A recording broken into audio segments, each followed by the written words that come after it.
earned. Return of the King, as one might say.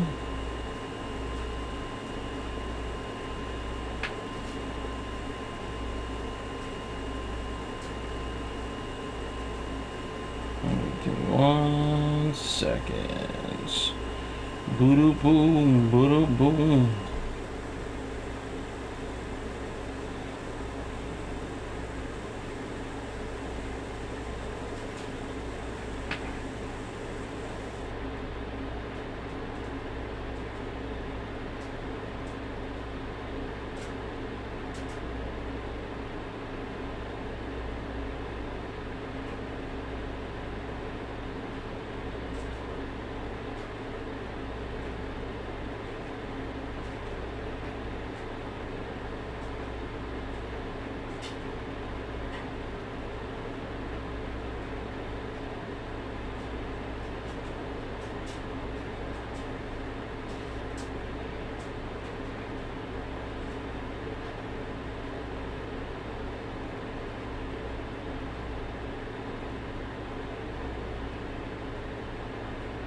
Do do do do do do do do do do do do do do do do do do.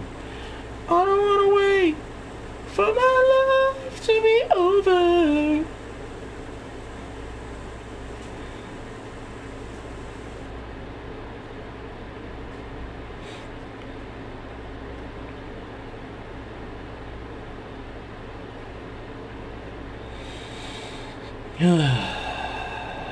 Okie dokie. Just making sure everything is on point.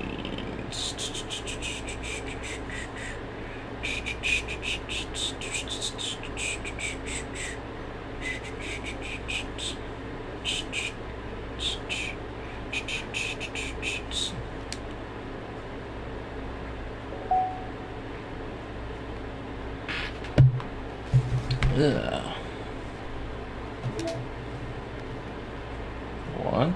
Side stories are stories of friendship that are unrelated to the events of the main game. To get all 6 stories, try writing poems for different characters and viewing their special scenes in Doki Doki Literature Club. Huh. Cool.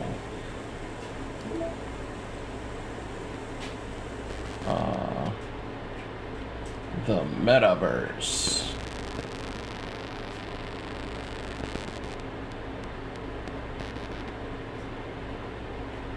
These are all their poems. I remember this.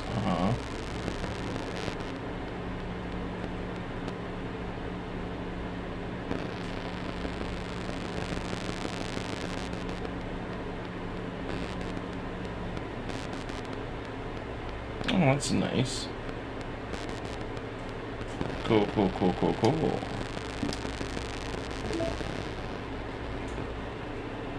Yeah, hold on. Yeah.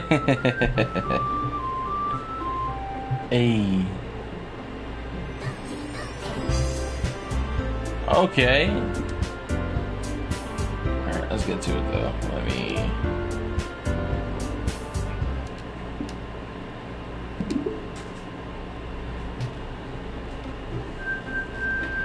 I knew I was gonna get it anyways. This game is not suitable for children who are easily disturbed. Hey. And I'm back. Okay.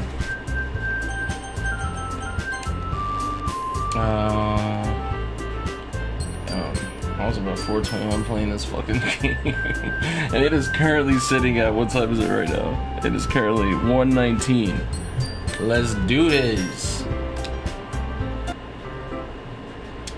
Alright, I don't remember what I was doing. I don't remember what kind of conversation I was having with Yuri, but I'm here now.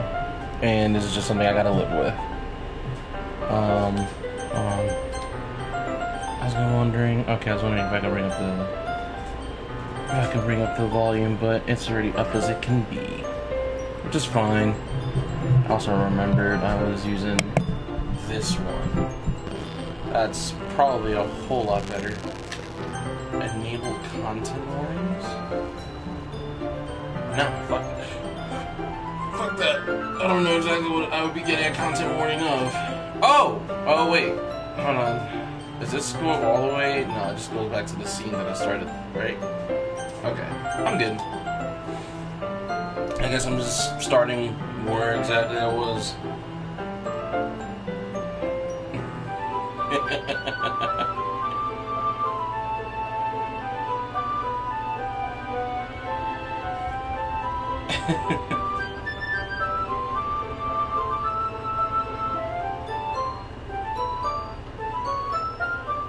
Okay. So if I remember correctly, festival's coming up, I chose to help out Yuri, because Yuri is my love interest that I'm picking right now, and I mean, like, she got the purple hair, like, purple is my favorite color, I chose the right option for myself, right?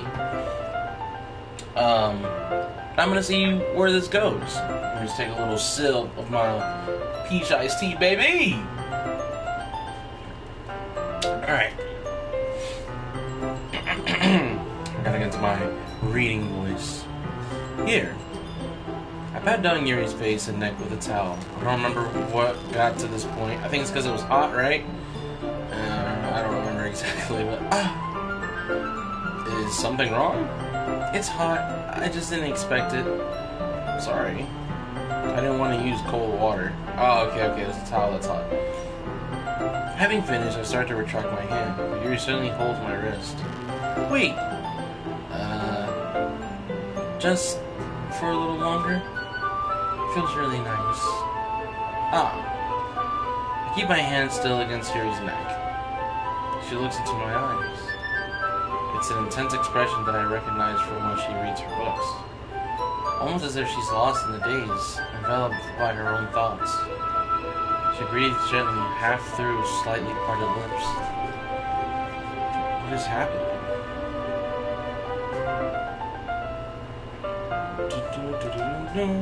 Is it the aroma of the jasmine oil giving me this dizzy feeling?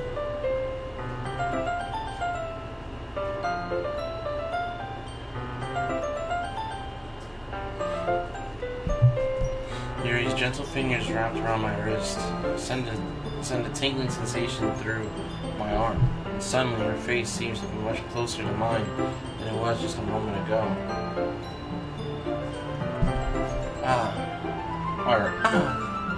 Yuri slowly pulls away. Sorry, I've been feeling a little lightheaded today. I didn't mean to space out. It's fine. Damn, I was so close to giving her a little smooch. A little smoochy smooch. Coño. The moment is over as soon as it began. Yuri picks up her brush again, but her movements seem clumsier, like she's unable to focus. I remain silent, forced to ignore the event that just transpired. I hesitantly retrieve my own brush and continue following Yuri's example. That should do it. I finished filling the night sky with white dots that look like stars. Looking at the banner as a whole, it's very pretty and natural looking. I think it came out better than I expected. I'm really happy with the results. Yeah, me too. Are you going to add the lettering now? Not yet. It needs to dry first. That's true, but won't that take a while? Well, perhaps it would be best to leave it here than have you bring it in the morning. I can do the lettering in the classroom before our event starts. Is that okay? That's totally fine. Wonderful. In that case, I don't think there's anything more for us to do here. Shawty, listen, I mean, I don't know how long you've been here already, but like, we got time. Phew! You say that like you're glad it's over. Was I wrong to assume like you were at least enjoying yourself a little bit? No, it's not that. I'm just glad that we managed to get everything done. I see. I am too. I was a little concerned about time.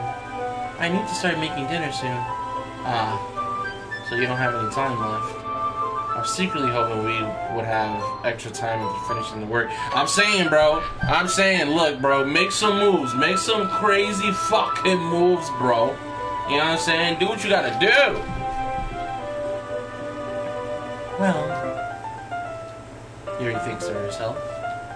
I think it would be too irresponsible for me to wait much longer. I'm sorry. I was hoping there would be more time as well. It's probably my fault. Sorry for being such a slow worker. No, it's not your fault at all. And the important thing is that we got everything done, right? Yeah. So, I shouldn't be disappointed or anything. Gathering all her things, Yuri seems to look a little downcast. I understand why. It sounds like she rarely gets the opportunity to spend time with friends in a relaxed environment. You know what? That's true. She's a shy person, so I guess, like, you know, I understand that getting out there, wanting to hang out with people, like, it's not even about, like, the relationship. I understand this game is a dating sim, but, like, at the same time, it's like, you know, like, you ever think of it just from the perspective of, like, oh, she's just a shy person. She never gets to probably ever hang out with people aside from the literature club. And, like, this is her first time probably hanging out with somebody outside of that environment, you know what I'm saying? Respect to you, Yuri. I love you, baby. That doesn't mean this is the last time it can happen. Once Yuri packs up, I walk her out the front door. Thank you very much for having me today. No problem. I'm glad I was able to help. Just let me know if there's anything else you need me to bring tomorrow. I will.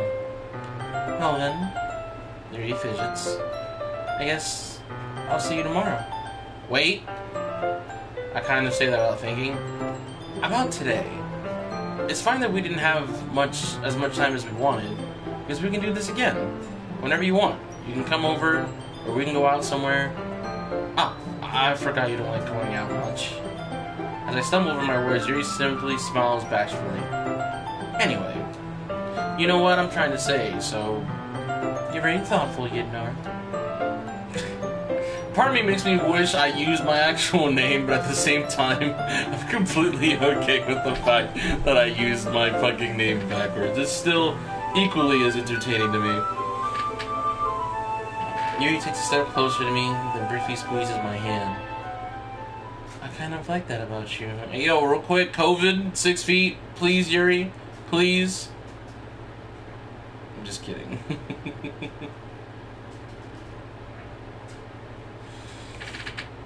Well, how am I supposed to respond to that?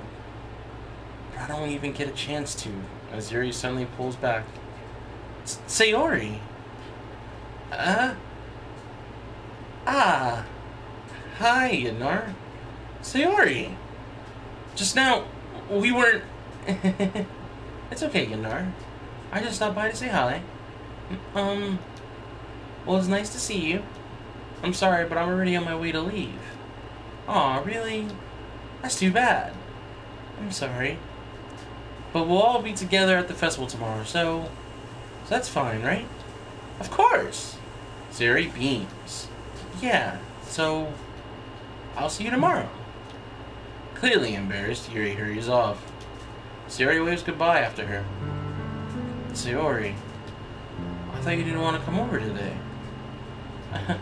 Well, I tried staying in my room, but my imagination was being really mean to me. So I had to come over here and see you for myself. See what? What are you talking about? You know, how much fun you were having with Yuri, and how close you got to her. It makes me really happy that you've made such good friends. That's all that matters to me. Tears start to fall down Sayori's face. No, Shawty, no, not again. Otra vez, Sayori, ¿por qué no? Todo está bien, yo prometo eso a ti. That's all that matters to me. Why am I feeling this way, Yidnar? I'm supposed to be happy for you. Why does it feel like my heart is splitting in half? Shawty, it's because you have a crush on me, Shawty. It's okay. I ain't shit. No, I'm just kidding. Why does it feel like my heart is splitting in half? It hurts so much. Everything hurts so much. This would be so much better if I could just disappear. Sayori, don't say that. It's true, Yidnar. If I wasn't here, then you wouldn't have to waste your sympathy on me. My God, bro. You wouldn't have to put up with me being selfish. Monica was right. I should just... Monica was right about what? Sayori. What I said before is true. I'm not going to let this continue. Caring about you like this isn't the burden your mind is making it out to be. It's something that makes me happy. It's something that I wouldn't trade for anything else. So even if it takes an entire lifetime, I'm going to be by your side until you don't feel any more pain. And even when you're done feeling that pain, I'm still gonna be here. But he ain't gonna say that because it's a fucking game, bro. But Sayori looks away. I put a hand on her shoulder and reassure her. I'm scared, Yidnar. I'm really scared. What are you scared of, Sayori? I'm scared that I might like you more than you like me. Sayori. It's true, isn't it? I was weak and started to like you too much. I did this to myself. Yidnar, I like you so much I want to die. Alright, hold on, Chief. Hold on, shawty. Let's not, go too far. You know what I mean? Let's not do that. That's how I feel. And that's enough, Sayori. I don't want you to hurt anymore. I slide my hand down Sayori's arm and squeeze her hand in my own. Do you remember how I said I always know what's best for you? You still believe me? Wordlessly, Sayori nods. Even if you don't understand all of your own feelings, I know what you need the most right now. And that's what I'm going to give, and that's what I'm going to give to you.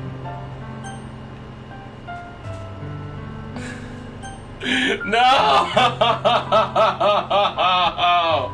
Ah! Okay. Let's do this. I'm taking Monica's advice here, just in case for the future. Fuck. Okay.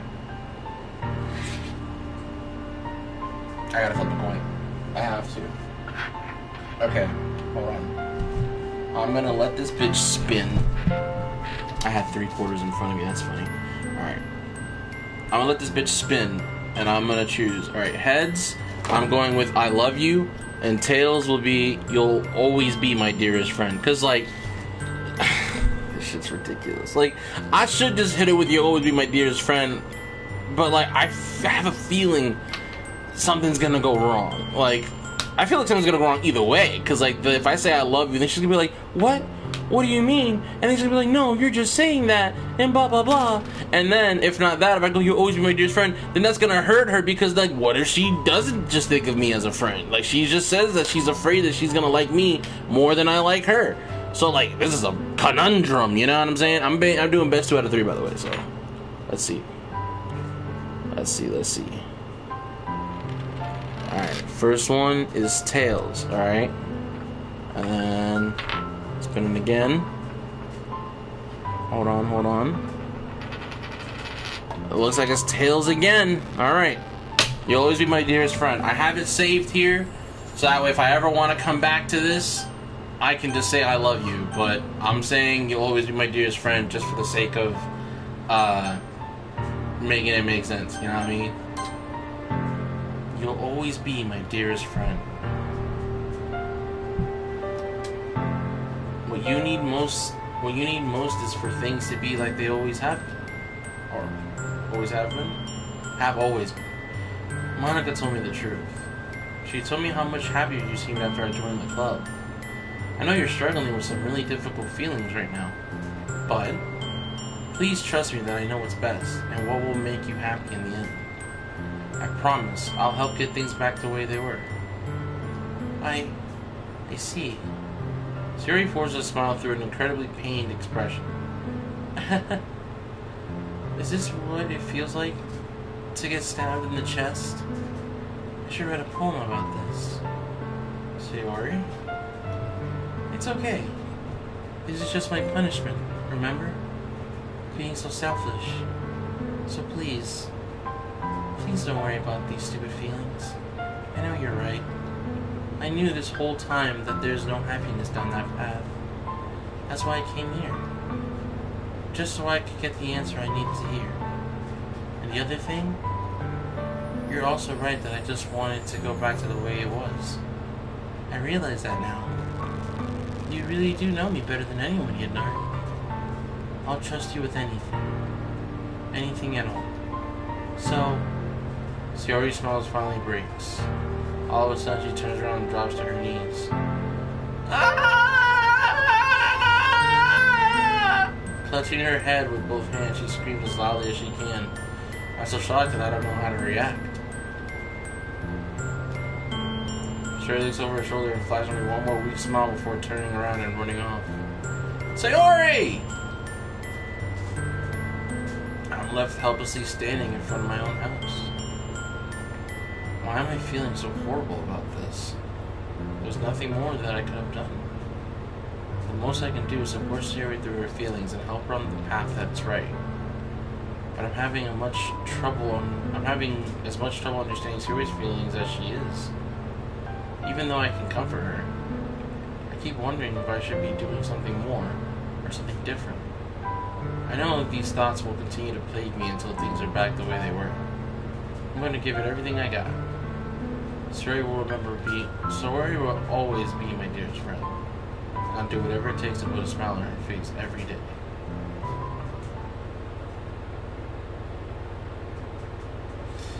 It's the day of the motherfucking festival, shawty.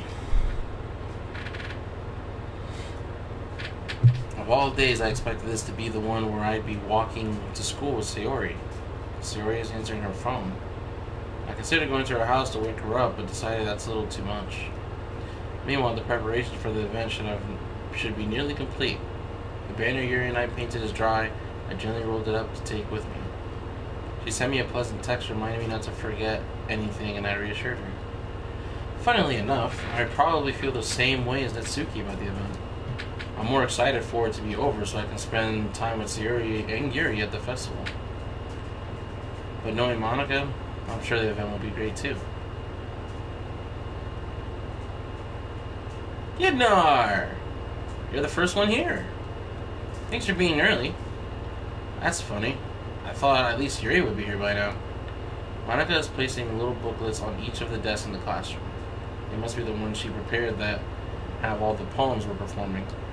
In the end, I found a random poem online that I thought Monica would like, submitted it. So that's the one I'll be performing. I'm surprised you didn't bring Sayori with you. Yeah, she overslept again. That dummy. You'd think that on days this important she'd try a little harder. I say that, but I suddenly remember what Sayori told me yesterday. And I suddenly feel awful knowing it's not nearly that simple for her. I only said it because it's the way I'm used to thinking. But maybe I should have gone to wake her up after all. We should take a little responsibility for her, Gidnar. I mean, especially after your exchange with her yesterday. You kind of left things hanging this morning, you know? Exchange. Monica, you know about that? Of course I do. I'm the club president after all. But I stammer, embarrassed. Did Sayori really tell her about it that quickly? About how I basically turned down her confession? That makes me really seem like the bad guy here. But I'm the one who knows what's best for her, right? Jeez. You don't know the full story at all, so don't worry. I probably know a lot more than you think. Monica is being as friendly as usual, but for some reason I felt a chill down my spine after hearing that. Hey, do you want to check out the pamphlets? They came out really nice. Yeah, sure. I grabbed one of the pamphlets laid out on the desk. Oh yeah, they really did. Something like this would definitely help people take the club more seriously. Yeah, I thought so too. I flipped through the pages. Each member's poem is neatly printed on their own page, giving it an almost professional feel.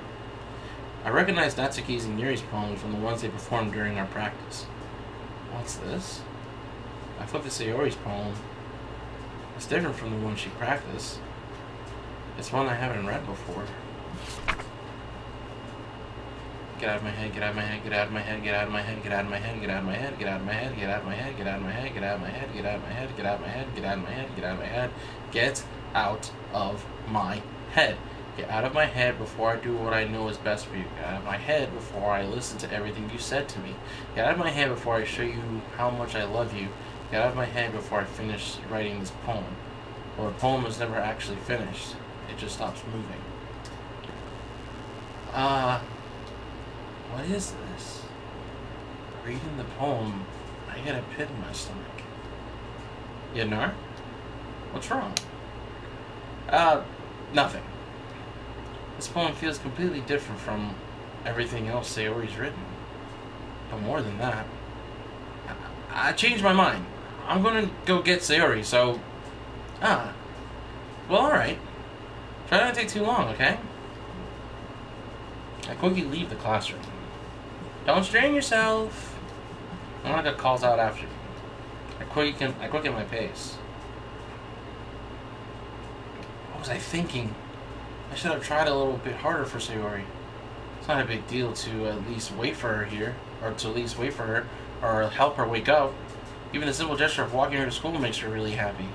Besides, I told her yesterday that things will be the same as they always have been. That's all she needs, and what I want to give her. I reach Sayori's house and knock on the door. I don't expect an answer since she's not picking up her phone either. Like yesterday, I open the door and let myself in. Sayori? She really is a heavy sleeper. I swallow. I can't believe I ended up doing this after all. Waking her up in her own house. Isn't that more like something a boyfriend would do? In any case, it just feels right. I saw Sayori's room and knock on her door. Sayori! Wake up, dummy! There's no response. I really didn't want to have her enter her room like this. Isn't it kind of breach of privacy? She really leaves me no choice. I gently open the door.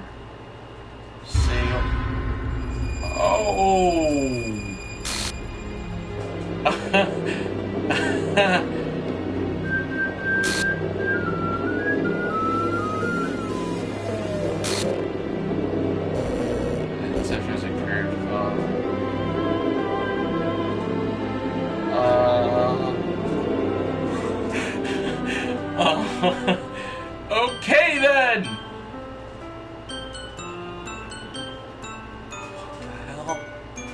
What the hell? Is this a nightmare? It has to be. This isn't real. There's no way this can be real. Sorry, I wouldn't do this. Everything was normal up until a few days ago. That's why I can't believe what my eyes are showing me. I suppressed the urge to vomit. Just yesterday, I told Sayori I would be there for her. I told her I know what's best, and that everything will be okay. Then why? Why would she do this? How could I be so helpless? What did I do wrong? Turning down her confession? That has to have been what pushed her over the edge. Her agony screams still echoes in my ears. Why did I do that to her when she needed me the most? Why was I so selfish? This is my fault. My swarming thoughts keep telling me everything I could have done to prevent this. If I just spent more time with her, walked her to school, and gave her what I know she wanted out of our relationship, then I could have prevented this. I know I could have prevented this. Screw the literature club. Screw the festival. I just lost my best friend. Someone I grew up with. She's gone forever now. Nothing I can do can bring her back.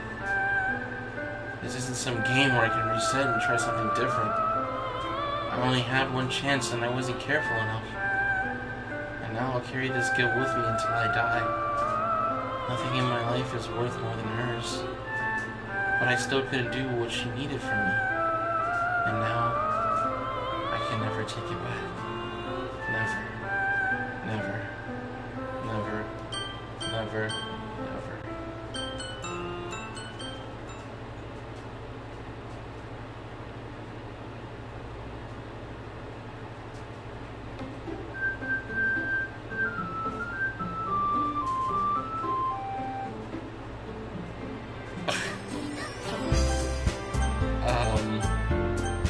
Tenemos un problema. What the fuck is going on? I know what I should do. which is obviously click that. But a nigga saved his last game, so I'm gonna go ahead and just... What? File error, character series. File is missing or corrupt.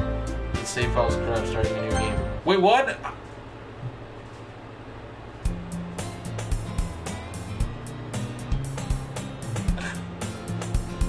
Ain't no fucking way. I see the annoying girl running toward me from the distance, waving her arms in the air like she's totally oblivious to any attention she might draw to herself.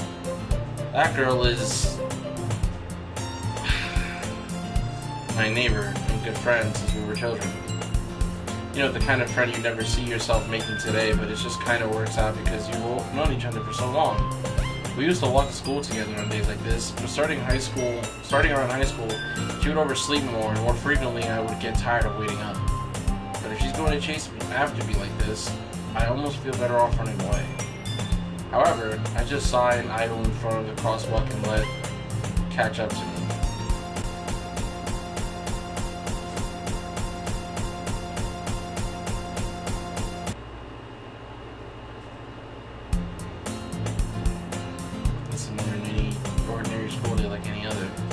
Mornings are usually the worst, being surrounded by couples and friend groups and walking to school together.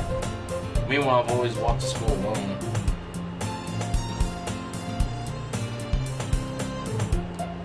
I always tell myself it's about time to meet some girls or something like that, but I have no motivation to join any clubs. I'm perfectly content just getting by on the average while spending my free time on games and anime. There's always an anime club, but it's not like there would be any girls in it anyway.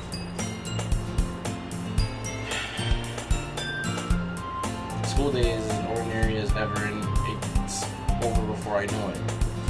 After I pack up my things, I stare blankly at the wall, looking for an ounce of motivation. Clubs.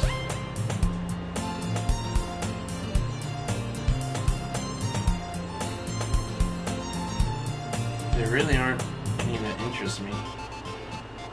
Besides, most of them will probably be way too demanding for me to want to deal with. I guess I have no choice but to start with the anime club. Get there? Monica? Oh my goodness, I totally didn't expect to see you here. It's been a while, right? Yeah, it has. Monica smiles sweetly. We do know each other. Well, we really talked, but we were in the same class last year. Monica was probably the most popular girl in class.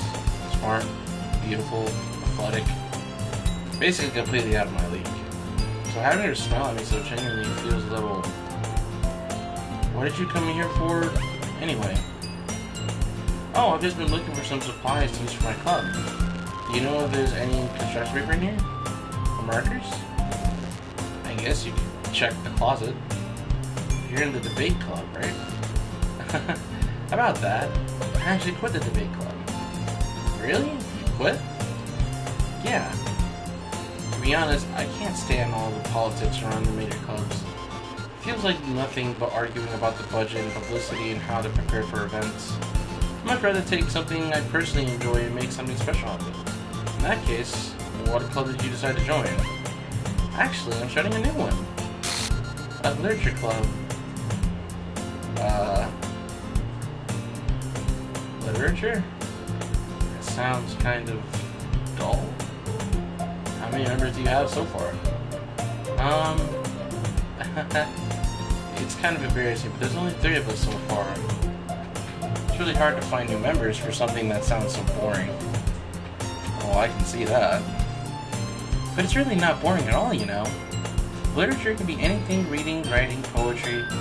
I mean, one of my members even keeps her manga collection in the club room. Wait, really? Yeah, it's funny, right? She always insists that manga is literature, too.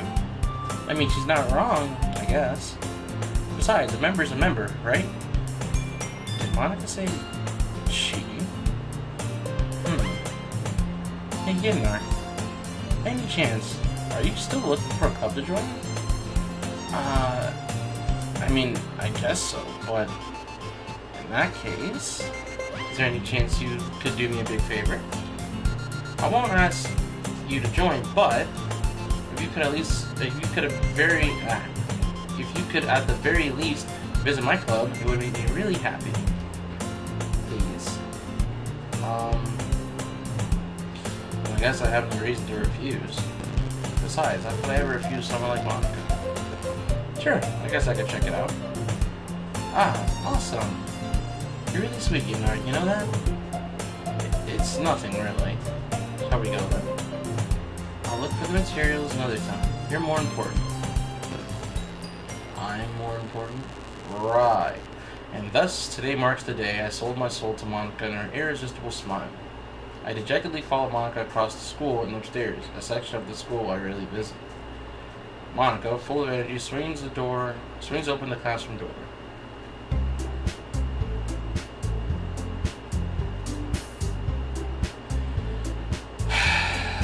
Okay then. I'm back! And I brought a guest with me. Wait. What the fuck is going on? This shit is getting weird. A guest? Seriously, you brought a boy? Way to kill the atmosphere. Don't be mean, Natsuki. Anyway, welcome to the club, Gunnar. All words escape me in this situation. This club is full of incredibly cute girls. So let me guess. You are Monica's boyfriend, right? What? No, I'm not. Natsuki. The girl with the sour attitude, whose name is apparently Natsuki, is one I don't recognize. Her small figure makes her look like a first-year student. Anyways, this is Natsuki, energetic as usual. And this is Yuri, the vice president. It's nice to meet you. Yuri, who appears comparatively more mature and timid, seems to have a hard time keeping up with someone like Natsuki. Yeah, it's nice to meet both of you. So I ran into Gunnar in the classroom, and he decided to come check out the club. Isn't that great? Wait, Monica? Didn't I tell you to let me know in advance before you brought anyone new? I was going to tell you... Wait, sorry. I was going to... Well, you know. Sorry. I didn't forget that, but I just happened to run into him. In that case, I should at least make some tea, right? Yeah, that would be great. Why don't you come sit down, Gunnar? The girls have a few desks arranged to form a table. Yuri walks to the corner of the room and opens the closet. Meanwhile, Monica and Natsuki sit across from each other. Still feeling awkward, I take a seat next to Monica. So, I know you didn't really plan on coming here, but we'll make sure you feel right at home, okay? As president of the Literature Club, it is my duty to make the club fun and exciting for everyone. I'm surprised there aren't any more people in the club yet. Sorry. I'm surprised there aren't any more people in the club yet. It must be hard to start a new club. You can put it that way. Not many people are very interested in putting out all the efforts to start something brand new. Especially when it's something that doesn't grab your attention like literature. You have to work hard to convince people that you're both funny and worthwhile. But it makes school events like the festival that much more important. I'm confident that we can all really grow this club before we graduate. Right, Natsuki? Well, I guess. Natsuki reluctantly agrees. Such different girls, all interested in the same goal. Monica must have worked really hard to find these two. Yuri returns to the table carrying a tea set. She carefully places a teacup in front of each of us before setting down the teapot in the middle. You keep a whole tea set in this classroom? Don't worry, the teacher gave us permission. After all, doesn't a hot cup of tea help you enjoy a good book? I guess. Don't let yourself get intimidated. Yuri's just trying to impress you. That's not... Insulted, Yuri looks away. I meant that, you know... I believe you. Well, tea and reading might not be a pastime for me, but I at least enjoy tea. I'm glad. Yuri faintly smiles to herself in relief. So Gunnar, what kind of things do you like to read? Well, considering how little I've read these past few years, I don't really have a good way of answering that. Manga. I muttered quietly to myself, half joking. Natsuki's head suddenly perks up. It looks like she wants to say something, but she keeps quiet. Not much of a reader, I guess. Well, that can change. What am I saying? I spoke without thinking after seeing Yuri's sad smile. Anyway, what about you, Yuri? Well, let's see. Yuri traces the rim of her teacup with her finger. My favorites are usually novels that build deep and complex fantasy worlds. The level of creativity and craftsmanship behind them is amazing to me. And telling a good story in such a foreign world is equally impressive. Yuri goes on, clearly passionate about her reading. She seems so reserved and timid since the moment I walked in, but it's obvious by the way her eyes light up that she finds her comfort in the world of books, not people. But, you know, I like a lot of things. Stories with deep psychological elements usually immerse me as well. Isn't it amazing how a writer can so deliberately take advantage of your own lack of imagination to completely throw you for a loop? Anyway, I've been reading a lot of horror lately. I read a horror book once. Oh, look at me knowing my English. I desperately grabbed something I can relate to at the minimal level. At this rate, Yuri might as well have been having a conversation with a rock. I didn't expect that from you, Yuri. That suits your personality. Oh, is that so? Really, if a story makes me think or takes me to another world, then I really can't put it down. Surreal horror is often very successful at changing the way you look at the world, if only for a brief moment. I hate horror. Oh, what is that? Well, Natsuki's eyes darted over to me for a split second. Never mind. That's right, you usually like to write about cute things, don't you, Natsuki? What? What gave you that idea? You left a piece of scrap paper behind last meeting club. It looked like you were working on a poem called... Don't say it out loud! Give that back! Fine. Natsuki, you write your own poems? Well, I guess sometimes. Why do you care? I think that's impressive. Why don't you share them sometime? No! Natsuki averts her eyes. You wouldn't like them. Not a very confident writer yet. Oh, sorry. Not a very confident writer yet? I understand how Natsuki feels. Sharing that level of writing takes more than just confidence. The truest form of writing is writing to oneself. You must be willing to open up to your readers, exposing your vulnerabilities and showing them the deepest reaches of your heart. Do you have writing experience too, Yuri? Maybe if you share some of your work, you can set an example and help Natsuki feel comfortable enough to share hers. I guess it's the same for Yuri. We all sit in silence for a moment. Hey, I just got an idea. How about this? Natsuki and Yuri look quizzically at Monica. Let's all go home and write poems of our own. Then, next time we meet, we'll all share them with each other. That way everyone is even. I thought it was a good idea. Well, I think you're right, Monica. We should probably start finding activities for all of us to participate in together.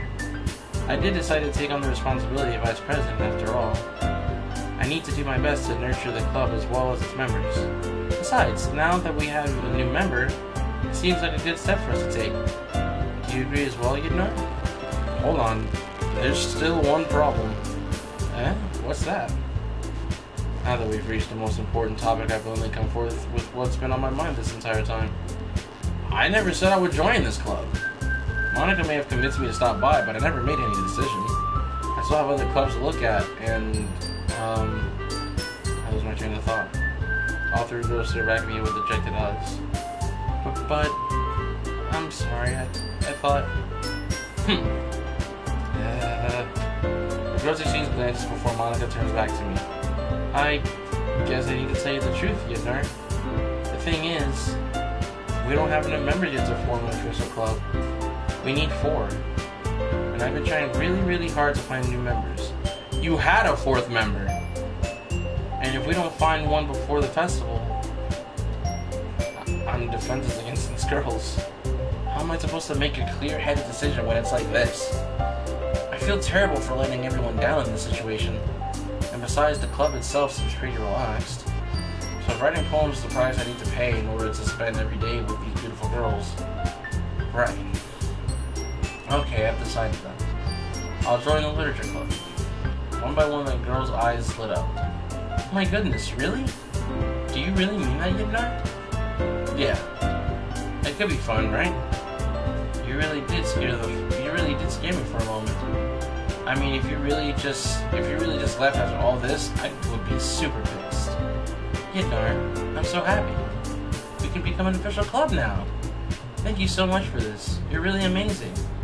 I'll do everything I can to give you a great time, okay? Thanks, I guess. Okay, everyone. I think with that, we can officially end today's meeting on a good note. Everyone remember tonight's assignment. Write a poem to bring to the next meeting so we can all share. Monica looked over at me once more. Yignar, I look forward to seeing how you express yourself. Yeah. Can I really impress the class star Monica with my mediocre writing skills? Hello.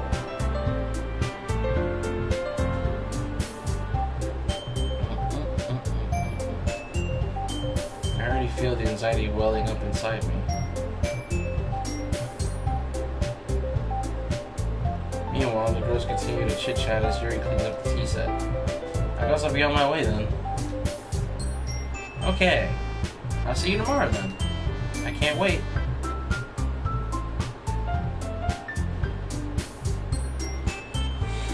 Okay. With that, I depart the clubroom and make my way home. The whole way, my mind wanders back and forth between the three girls.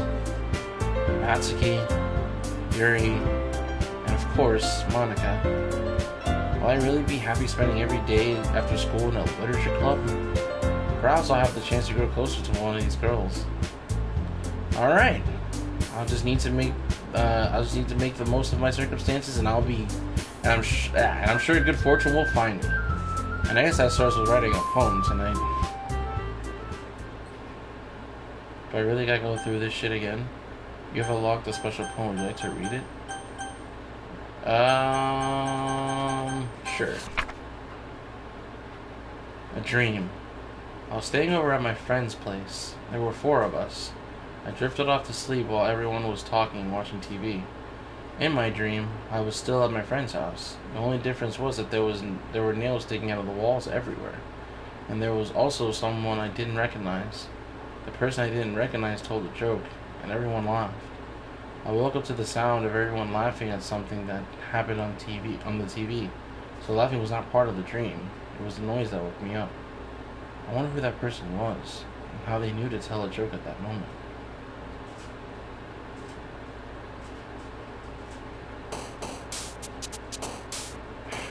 Huh. Interesting. Okay. So I'm gonna go. Alright. So last time I did this, I chose like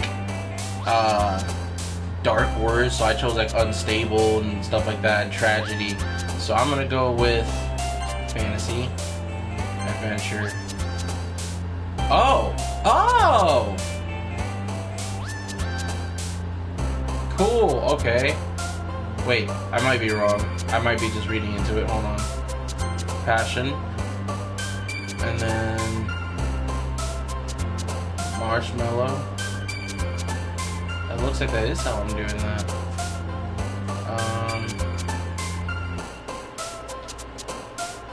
Let's see. Games. Daydream. Ah, shit. I'm trying to go for Natsuki this time, because last time I chose Yuri. Sweet.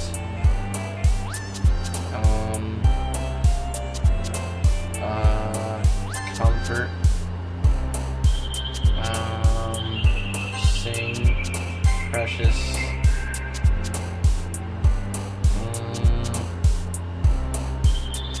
Romance. Excitement. Fuck. Didn't mean to do that. Lollipop.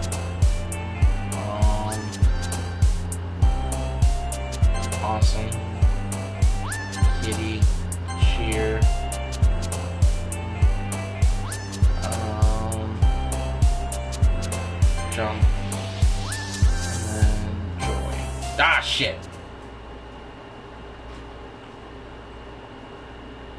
I specifically went for Natsuki this time. Alright. Hi again, Yunar. Glad to see you didn't run away on us. Haha. Nah, don't worry. This might be a little strange for me, but I at least keep my word. Well, I'm back at the literature club. I was the last to come in, so everyone else is already hanging out. Thanks for...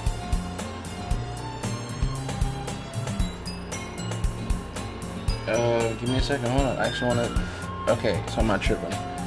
Thanks for keeping your promise, Idnar. I hope this isn't too overwhelming of a commitment for you. Making you dive headfirst into literature when you're not accustomed to it. This game is giving me goosebumps and it's really fucking with me. Oh, come on. Like he deserves any slack. You already had to be dragged here by Monica. I don't know if you plan to just come here and hang out or what, but if you don't take us seriously, then you won't see the end of it.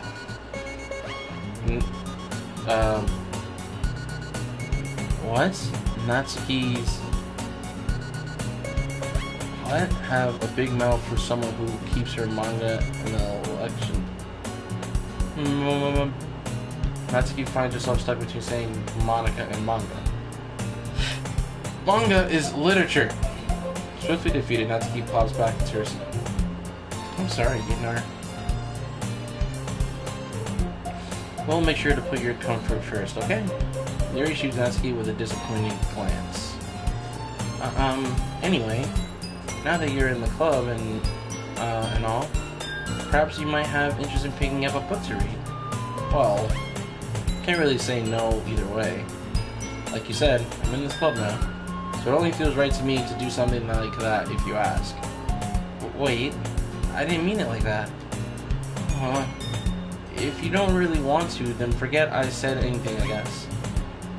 No, it's not that, Yuri. I want to try to be part of this club, so even if I don't read often, I'd be happy to pick up a book if you wanted me to. Are you sure? Well, are you sure? I have to, be as authentic as I can be. I just felt like, well, as vice president and all, that I should help you get started on something you might like. Yuri reaches into her bag and pulls out a book. I didn't want you to feel left out, so I picked out a book that I thought you might enjoy. It's a short read, so it should keep your attention even if you don't usually read. And we could, discuss it if you wanted.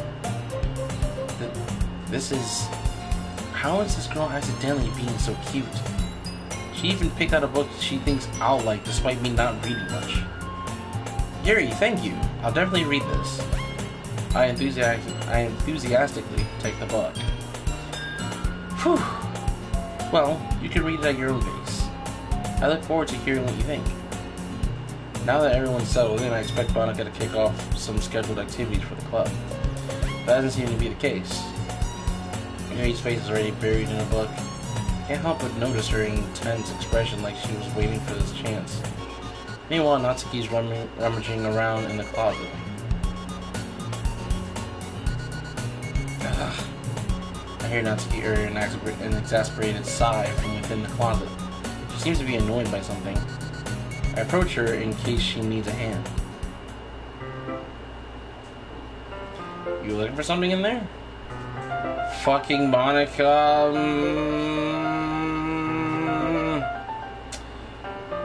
She never puts my stuff back in the right spot. What's the point in keeping your collection organized if someone else is just gonna mess it up? Natsuki slides a bunch of stacked books and boxes across the shelf. Manga.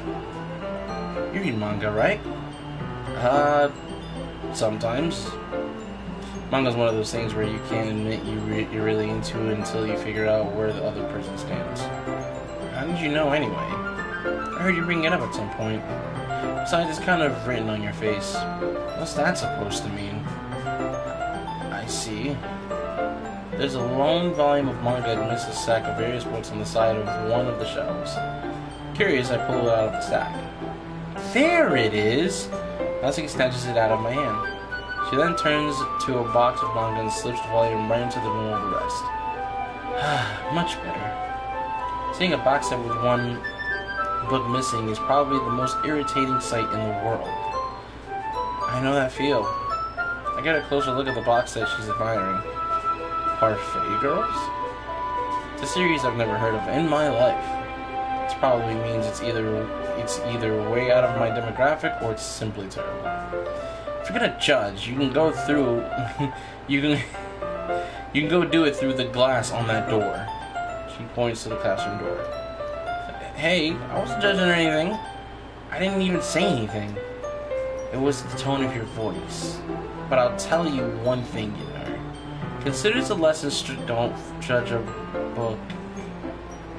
I didn't even get to finish reading what that was. Thanks. In fact, Natsuki pulls out the first volume of Parfait Girls from the box. I'm going to show you exactly why. She's going to tell her what?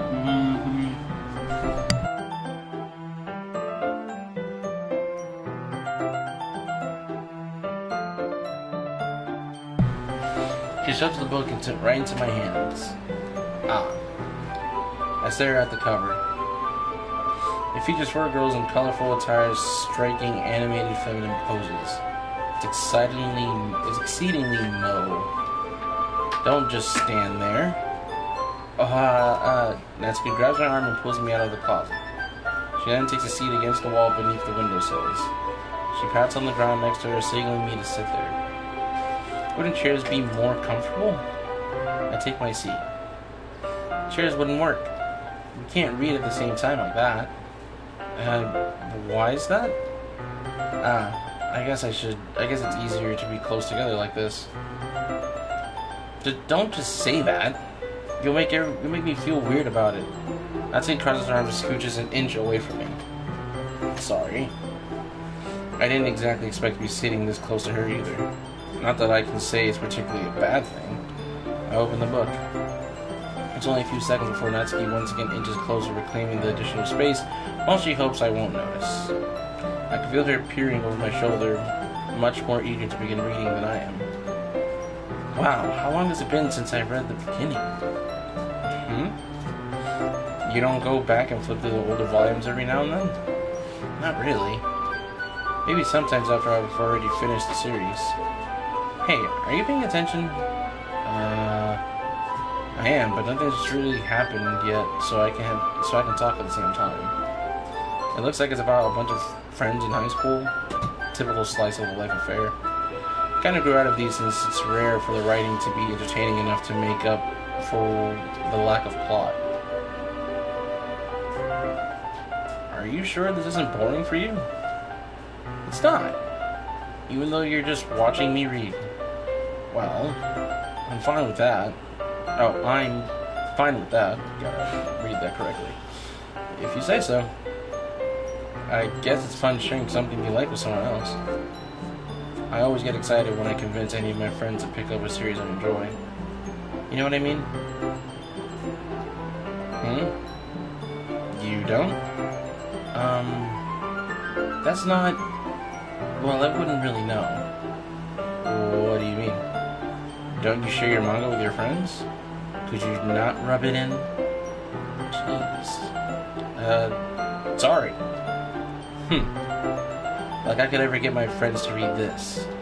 They just think manga's for kids. I can't even bring it up without them being all like, you still haven't grown out of that yet? Makes me want to punch them in the face. I know those kinds of people. Honestly, it takes a lot of effort to find friends who don't judge, much less friends who are also into it. I'm already kind of a loser, so I guess I gravitated towards other losers over time. But it's probably harder for someone like you. Yeah, that's pretty accurate. Wait, which part? I mean, I feel like I can't even help it in my own room. My dad would beat the shit out of me if he found this. What the fuck is going on? At least it's safe here in the club room. Said Monica's kind of a jerk about it. Ugh, I can't win, can I? Well, it paid off in the end, didn't it? I mean, here I am, reading it.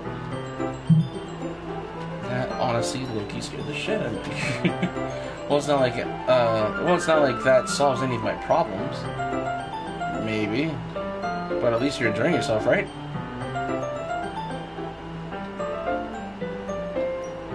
So... Jeez, that's enough. Are you gonna keep reading or what? Yeah. I flipped the page.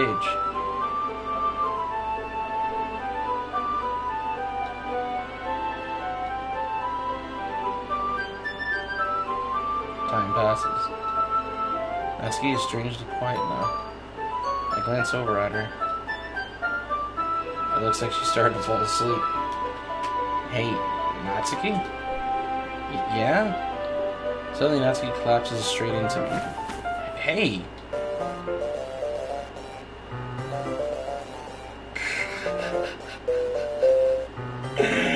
What the fuck is going on? Oh jeez. Natsuki, are you okay? Here. Monica reaches into her bag and pulls out some of her protein bar. She throws it in Natsuki's direction. Natsuki's eyes suddenly light up again. She snatches the bar from the floor, immediately tears off the wrapper. I told you not to give... She doesn't even finish her sentence before stuffing it into her mouth. Don't worry, Yidnar. She's fine. This happens every now and then. That's why I always keep a snack in my bag for her. Anyway, why don't we all share poems now? I can't just ignore what the fuck just happened. That's just not something I can just easily just go by and as if none of that shit just happened just now. What the fuck? Give me 1 second. Hold on, I'm sorry. I just needed time to process that for a second. Alright, I'm ready now. Okay, this ain't right. I'm gonna go to Natsuki. Because she's shot A. You're not you when you're hungry, eat a Snickers. I told Natsuki I was interested in her poems yesterday. It's probably only fair if I shared mine with her first. I hope she likes it. I specifically made it for her this time. Okay, well let's start with the things I don't like. First of all, Natsuki rereads my poem. Never mind. I don't feel like giving you my opinion. Then what's the point of sharing in the first place? I wrote this when I could have been doing other things. In fact, remember how I said I wanted to read your poems? That's what I had in mind when writing this. I want to help you feel comfortable enough to share yours. Like Monica said. Well, I would be more comfortable sharing my poems if yours was really bad. You're supposed to show me some dumb poem and make me go, ha, well, it's not that great, but let me show you what real literature looks like.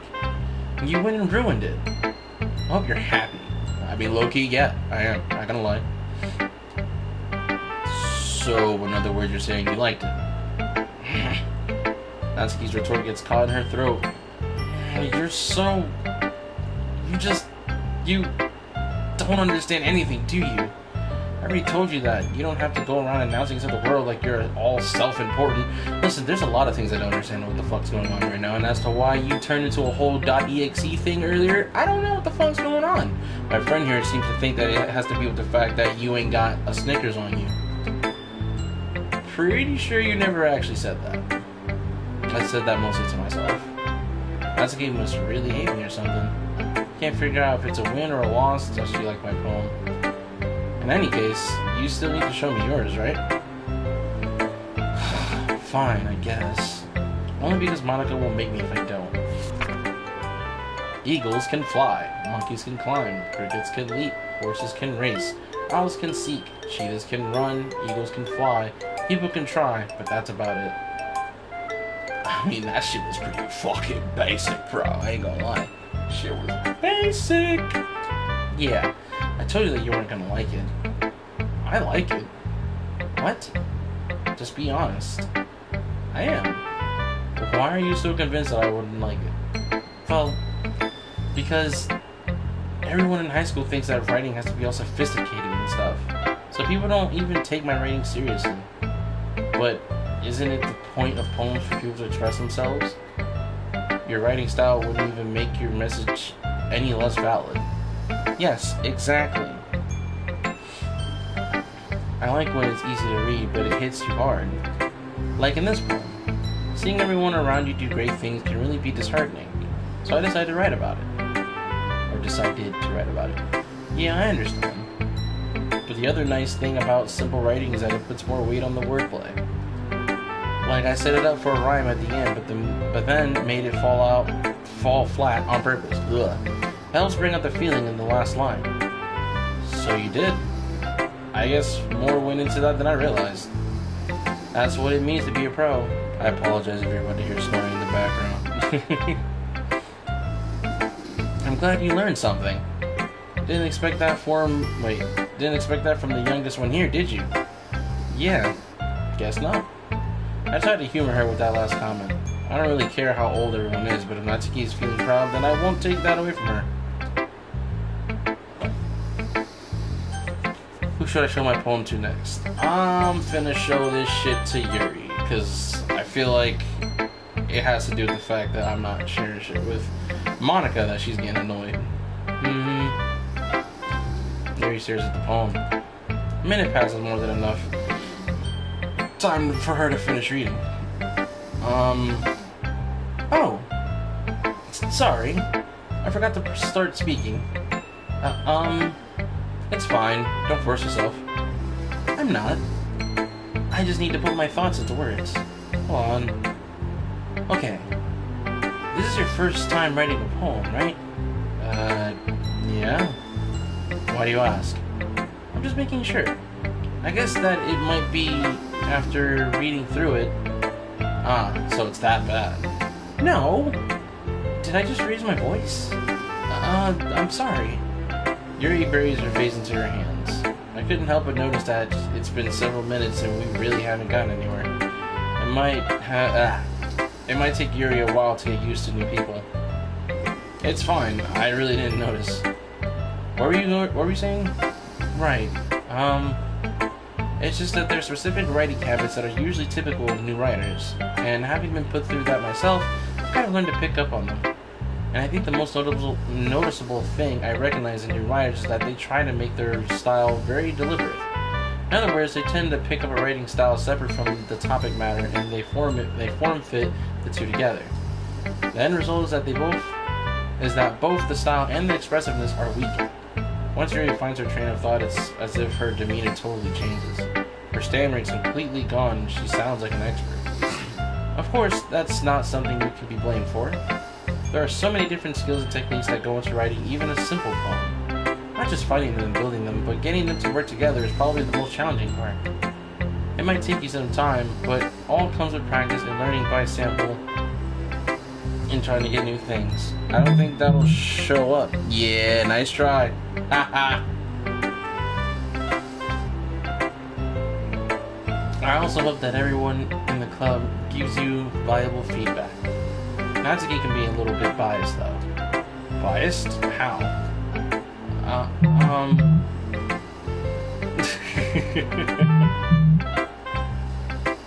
Oh, bro, take it easy. Relax, bro. My man going ham for what? Well, never mind. I shouldn't be talking about people like that. Sorry. It's fine. I'm not sure if Yuri's apologizing to herself, to me, or to Natsuki. Do you mind if I read your poem now? Please do. I'd love to share my thought process behind it. Yuri smiles dreamily as if it's a rare opportunity for her, which itself is kind of funny. After all, isn't this supposed to be a literature club? Ghost under the light. The tendrils of my hair illuminate beneath the amber glow. Bathing, it must be this one. The last remaining street light to have withstood the test of time. The last yet to be replaced by the sickening blue-green hue of the future. I bathe calms, breathing air of the present, but living in the past. The light flickers. I flicker back. I say flicking, because that's a word. We flicking out here, bro. I'm sorry, I have such terrible handwriting. Why you gotta write in script? That's literally the worst way for someone to write, because I can barely understand it myself. Like, I struggle sometimes, I ain't gonna lie. Hey bro, relax. Relax, bro, I ain't flicking nothing. What? Exactly. I wasn't thinking of that at all.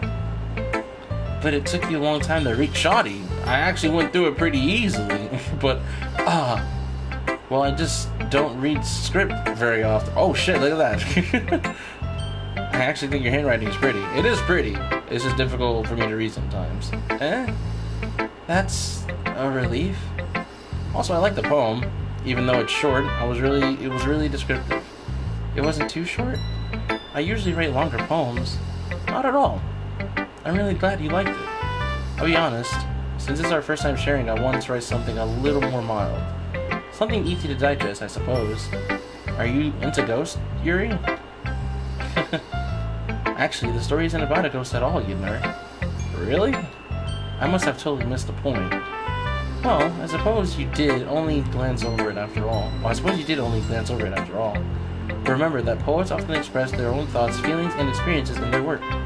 They usually do more than tell a simple story or paint a picture. Wait, I'm starting to realize I don't think her first poem was about a ghost. I could be wrong. In this case, perhaps the subject of the poem is only being symbolically compared to a ghost, lingering in her last remaining place of comfort, unable to let go of the past. I swear I don't think this is what she talked about last time we did this. Well, this is the first time they're talking about poems. And for those that missed out, Sayori is gone. Sayori was a whole other girl that was here, and I found that she hung herself. And when I tried to reload my save to try and see if I could fix it, the game started a new game without my permission, and so they gave me a whole new universe to do this shit in, and like literally she hung herself in her room in a place of comfort to let go of the past. So I don't know if this is something that Yuri talked about the first time, but now I'm like, what the fuck's going on? And soon to be left with nothing. That's a lot more solemn putting it that way. I hadn't even thought of that. That's impressive. It's nothing, really. Well, it makes me happy that you think that. Just remember that it won't be long before you pick up on these things too. You think so? Yeah, maybe you're right. I just answered my own fucking statement, but that wasn't towards me. I guess I'll have to keep trying. I'm counting on you. Alright, Monica. Hi, Gidnar. Having a good time so far?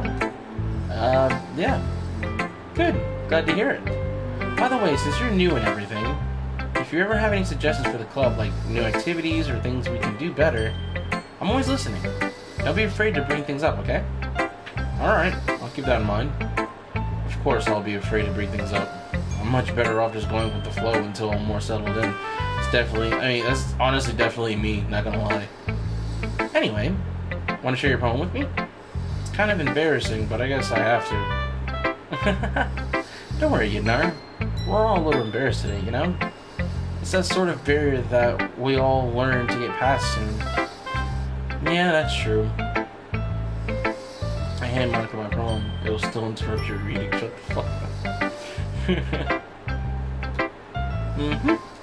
I like it, Gidnar. Really? It's a lot cuter than I expected. Oh, jeez. No. This kind of makes me think of something Natsuki would write. And she's a good writer, too. So take that as a compliment. If you say so. Yep. If you're interested in Natsuki, then always keep a snack on you. She'll cling to you like a puppy.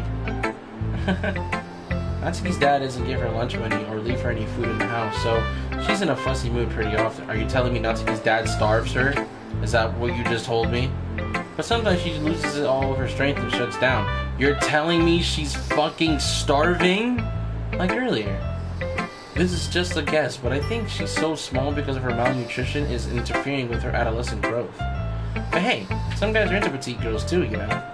It's alright. Let's try to look on the bright side. Anyway, do you want to read my poem now? Don't worry, I'm not very good. You sound pretty confident for someone who claims to not be very good. Well, it's because I have to sound confident. That doesn't mean I always have to feel that way, you know? I see. Well, let's read it then. Hole in the wall. But he wasn't looking at me. Confused, I frantically glanced at my surroundings, but my burned eyes can no longer see color. Are there others in this room? Are they talking? Or are they simply poems on flat sheets of paper? The sound of frantic scrawling playing tricks on my ears. The room begins to crinkle, closing in on me. The air I breathe dissipates before it reaches my lungs. I panic. There must be a way out. It's right there. He's right there. Swallowing my fears, I brandish my pen. Wait. Who wasn't looking at me confused? I randomly glanced out at my surroundings. Awareness and wanting to see color. Are there any others in this room? Are they talking? Are they simply poems of... I swear, I don't remember this being her poem the first time. And this is like really weird now, considering what the fuck I know. Okay, so what do you think? It's very freeform, if that's what you call it. Sorry, I'm not really the right person to ask for feedback. That's okay. Yeah, that's kind of... that kind of style has gotten pretty popular nowadays. God damn. That is, a lot of poems have been putting emphasis on the timing between words and lines. I said worlds.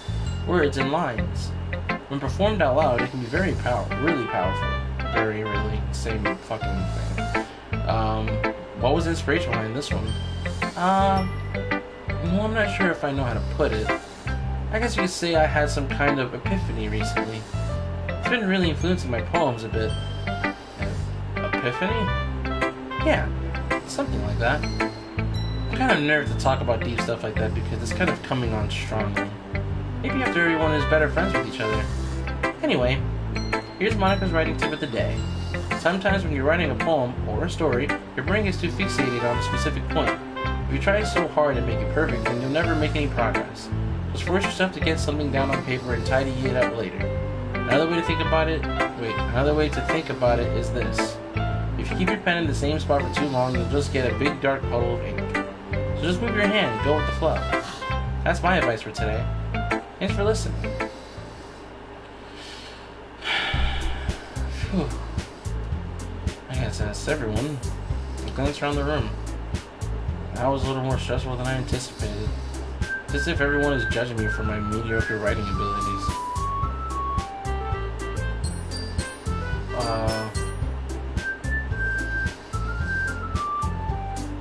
The music sounded like it got weird for a second there. Okay, even if they're just being nice, there's no way my poems can stand up to theirs. This is a literature club after all. I sigh. I guess that's what I ended up getting myself into. Across the room, Monica is writing something in her notebook. My eyes land on Yuri and Natsuki. They gingerly exchange sheets of paper, sharing their respective poems. As they read in tandem, I watch each of their expressions change. Natsuki's eyebrows furrow in frustration, meanwhile Yuri smiles sadly. What's with this slave witch? Huh? Did you say something? Oh, it's nothing. Natsuki dismissively returns the poem to the desk with one hand. I guess you could say it's fancy. Thanks. Yours is cute. Cute? Did you completely miss the symbolism or something? It's clearly about the feeling of giving up. How can that be cute? I know that. I just meant the language, I guess. I was trying to say something nice. You mean you have to try that hard to come up with something nice to say? Thanks, but it really didn't come out nice at all. Well, I do have a couple suggestions. If I was looking for suggestions, I would have asked someone who actually liked it. Which people did, by the way. My god. Monica liked it, and Yinar did too. So based on that, I'll gladly give you some suggestions of my own. First of all, excuse me. I appreciate the offer, but I spent a long time establishing my writing style. I don't expect it to change anytime soon, unless of course I come across something particularly inspiring, which I haven't yet. And Yinar liked my poem too, you know. He even told me he was impressed by it. Natsuki suddenly stands up. Oh, I didn't realize you were so invested in trying to impress our new member, Yuri. That's not what I... You're just... Yuri stands up as well. Maybe you're just jealous that Yinar appreciates my advice more than he appreciated yours. Huh? And how do you know he didn't appreciate my advice more? And are you that full of yourself? No. if I was full of myself, I would deliberately go out of my way to make everything I do overly cute. Well, you know what? I was the one whose boobs magically grew a size bigger as soon as Gidnar started showing up. I'm sorry, Khan. Did I miss that? I don't remember that being a thing. I wasn't even... See, that's crazy, because, like, it's me. Normally it is something I noticed, but I don't think I noticed that. Natsuki. Natsuki, that's a little... This doesn't involve you. Taking it out of your own insecurities on others like that. You really act...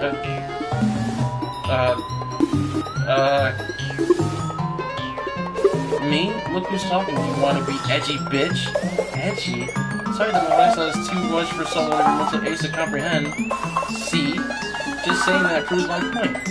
Most people learn to get over themselves as they graduate middle school, you know. If you want to prove anything, then stop harassing others when you're sickening attitude. You think you can counterbalance your toxic personality by dressing and acting cute? The only thing cute about you is how hard you try. Whoa, be careful who you, or you might cut yourself on that edge, Fury. Oh, my bad. You already do, don't you? Did you just accuse me of cutting myself? What the fuck is wrong with your head? Yeah, go on. Let Gidnar hear everything you really think. I'm sure he'll be head over heels for you after this. Suddenly Yuri turns towards me as if she just knows I was standing here. Gidnar, she's just trying to make me look bad. That's not true. She started it. I'm freaking out on the inside. I'm letting y'all know that right now. How did I go? What the fuck is happening? I chose Natsuki. I'm going with Natsuki. I don't know what the fuck's going on. Natsuki. Natsuki. Natsuki. Natsuki. Natsuki. What is happening? Hi, Monica.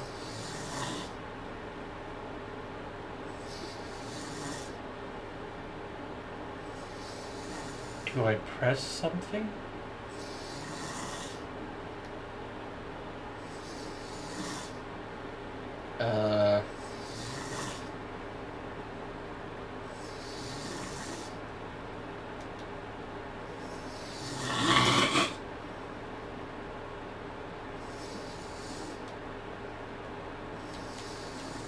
I don't know what to do here.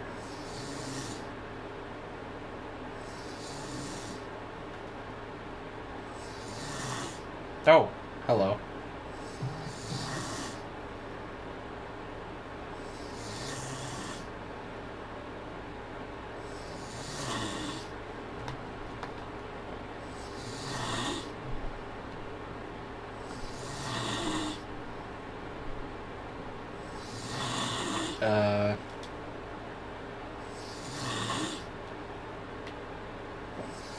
My controller is still on.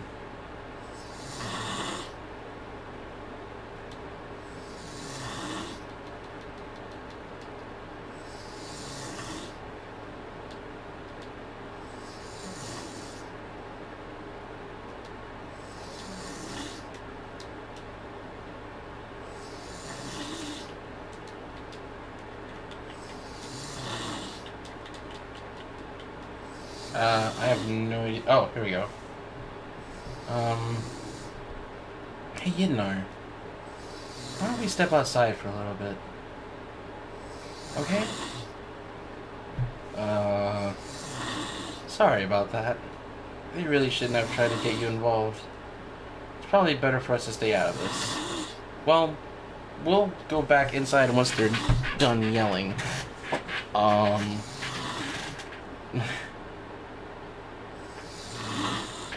Okay then. This has gotten very weird.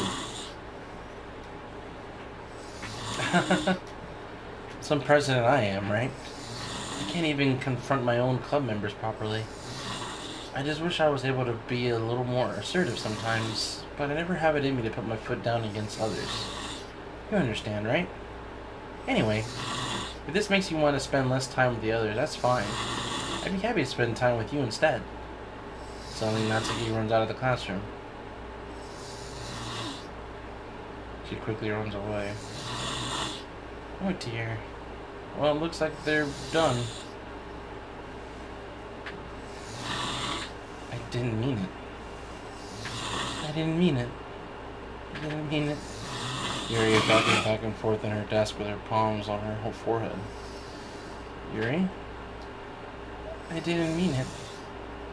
I believe you.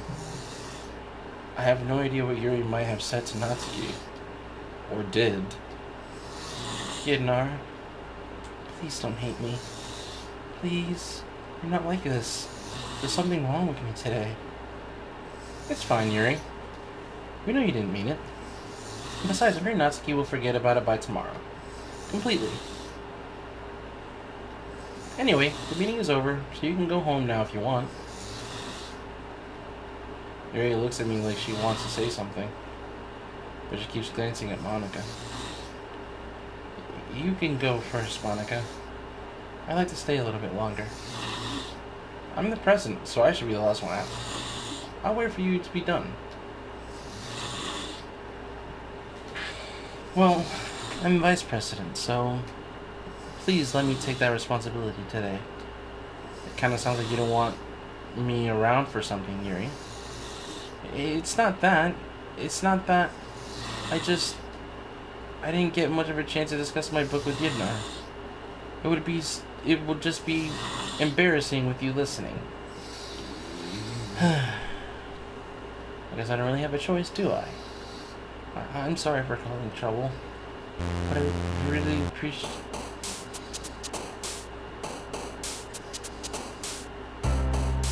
Ay, Dios mío. Okay. I'm gonna keep going with Natsuki.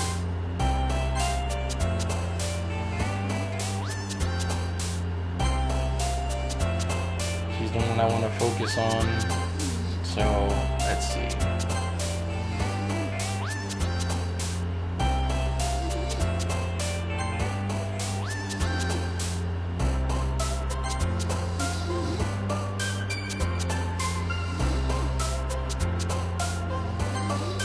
Wow, that would be her? That's crazy. I was not expecting that.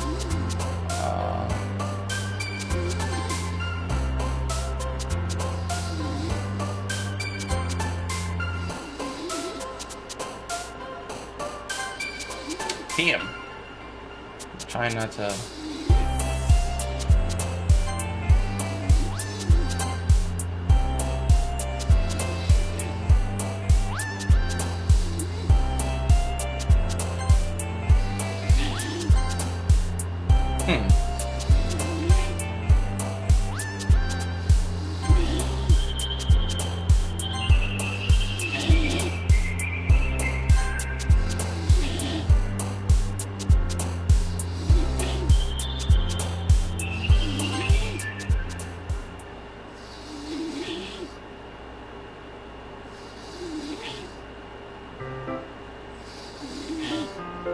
Another day passes and it's time for the club meeting already.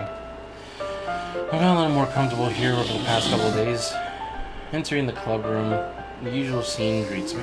Welcome back, Yidnar. Hi, Yuri. I'm not sure if it's me or if it's Yuri's expression, but the weight of yesterday's quarrel still hangs in the air a little. Yuri glances over at her shoulder, looking around the room. Natsuki's reading manga at a desk. And surprisingly, Monica isn't here yet. Suddenly, Yuri takes my arm and pulls me to the corner of the room. About yesterday, I really need to apologize. Nothing like that has ever happened before. And something just came over me, I guess. I wasn't acting mentally sound. Please don't think we're usually like this. Not just me, but Natsuki as well. Yuri, I'm happy that you were considerate and apologized. You don't have to worry too much. Even though I've only been here a couple of days, I could tell something was off yesterday. Maybe we were just a little extra sensitive because it was our first time sharing poems. But whatever that was, it didn't make me think any less of you. I had already decided there's no way you can be a bad person. And now that you're apologizing, I know you really didn't mean it. Yidnar, don't say those kinds of things so frankly. They make me feel a little too happy. Or they make me a little too happy. I'm really glad you're such an understanding person. And I'm really glad that you joined this club. Hey, thank you. You know what I'm saying? I appreciate you. Everything's a little bit brighter with you around, and Sorry, what am I saying right now? Hey, have you guys seen Monica? No, I haven't. I was also wondering where she was. Man, Yuri, I'm guessing you haven't either. Sorry, Yuri, I'm guessing you haven't either.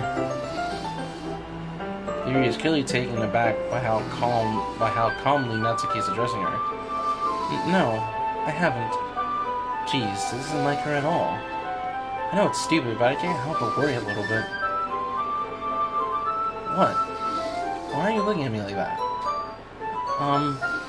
Natsuki, about yesterday. I just wanted to apologize. I promise I didn't mean any of the things I said. And I'll do my best to stay under control from now on. So, Yuri, what the heck are you talking about? Did you do something yesterday? Jeez. Whatever's on your mind, I'm sure it was nothing. I don't even remember anything bad happening. You're the kind of person who worries too much about the little things, aren't you? But I'll accept your apology anyways if it helps you feel any better about it. Besides, it's kind of nice to hear. Since I was always afraid you secretly hated me or something like that. No, not at all. I don't hate you. Well, you're kind of weird, but I don't hate you either. Natsuki turns to me. You're still on trial, though. Hey. Suddenly the door swings open. Sorry, I'm super sorry. Ah, there you are. I didn't mean to be late. I hope you guys weren't worried or anything. Nah. Well, Natsuki was. I was not. What took you so long anyway? Well, my last period today was study hall. To be honest, I kind of lost track of time. That makes no sense, though. You would have heard the bell ring at least. I must not have heard it since I was practicing piano. Piano? Goddamn. I wasn't aware you played music as well, Monica. Don't give me more credit than I deserve.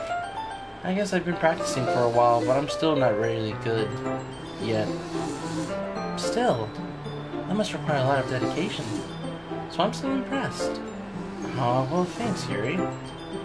You should play something for us sometime. That's... Monica looks at me. Well, I am working on writing a song, but it's not quite done yet. Maybe once I get a little bit better, I will. Sounds cool. I look forward to it. Is that so?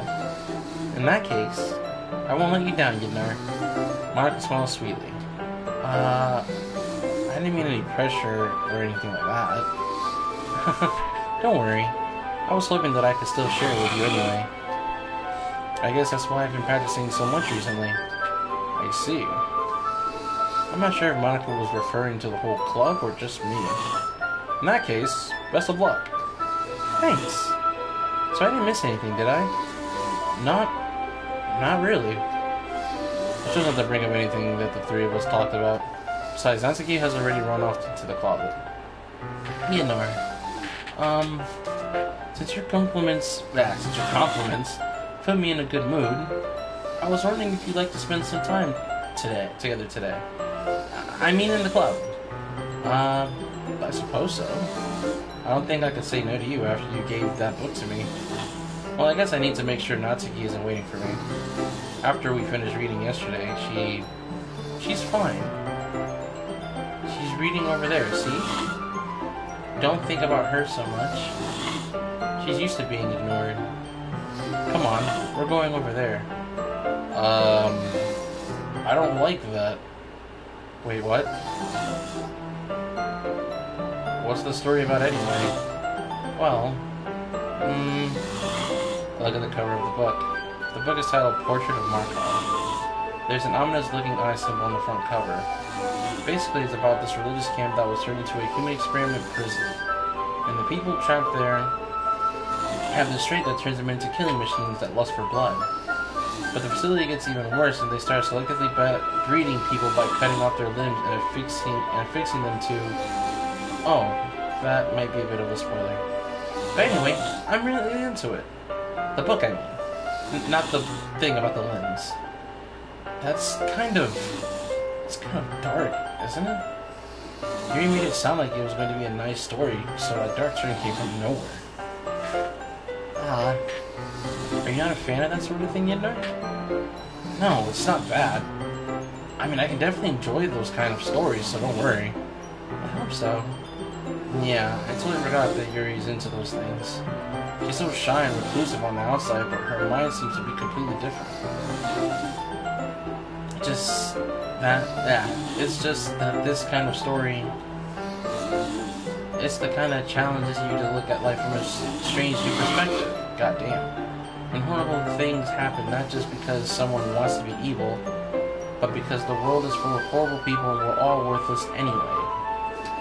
Then suddenly, I'm rambling, aren't I?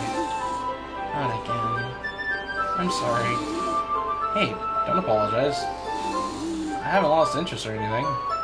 Well, I guess it's alright then.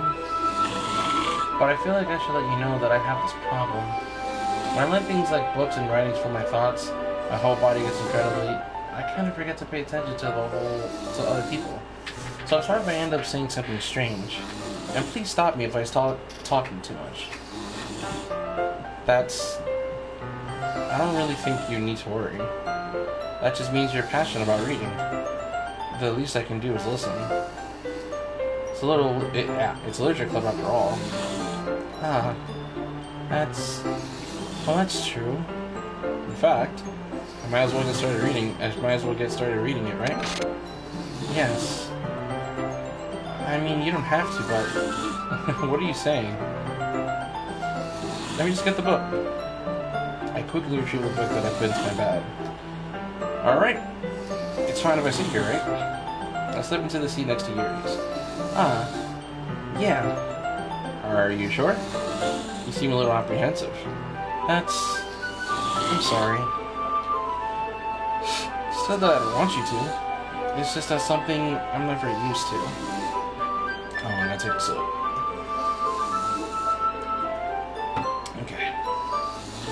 That is reading in company with somebody. Or someone. I see. Well, just tell me if I end up distracting you or anything. Alright. I open the book and start the prologue.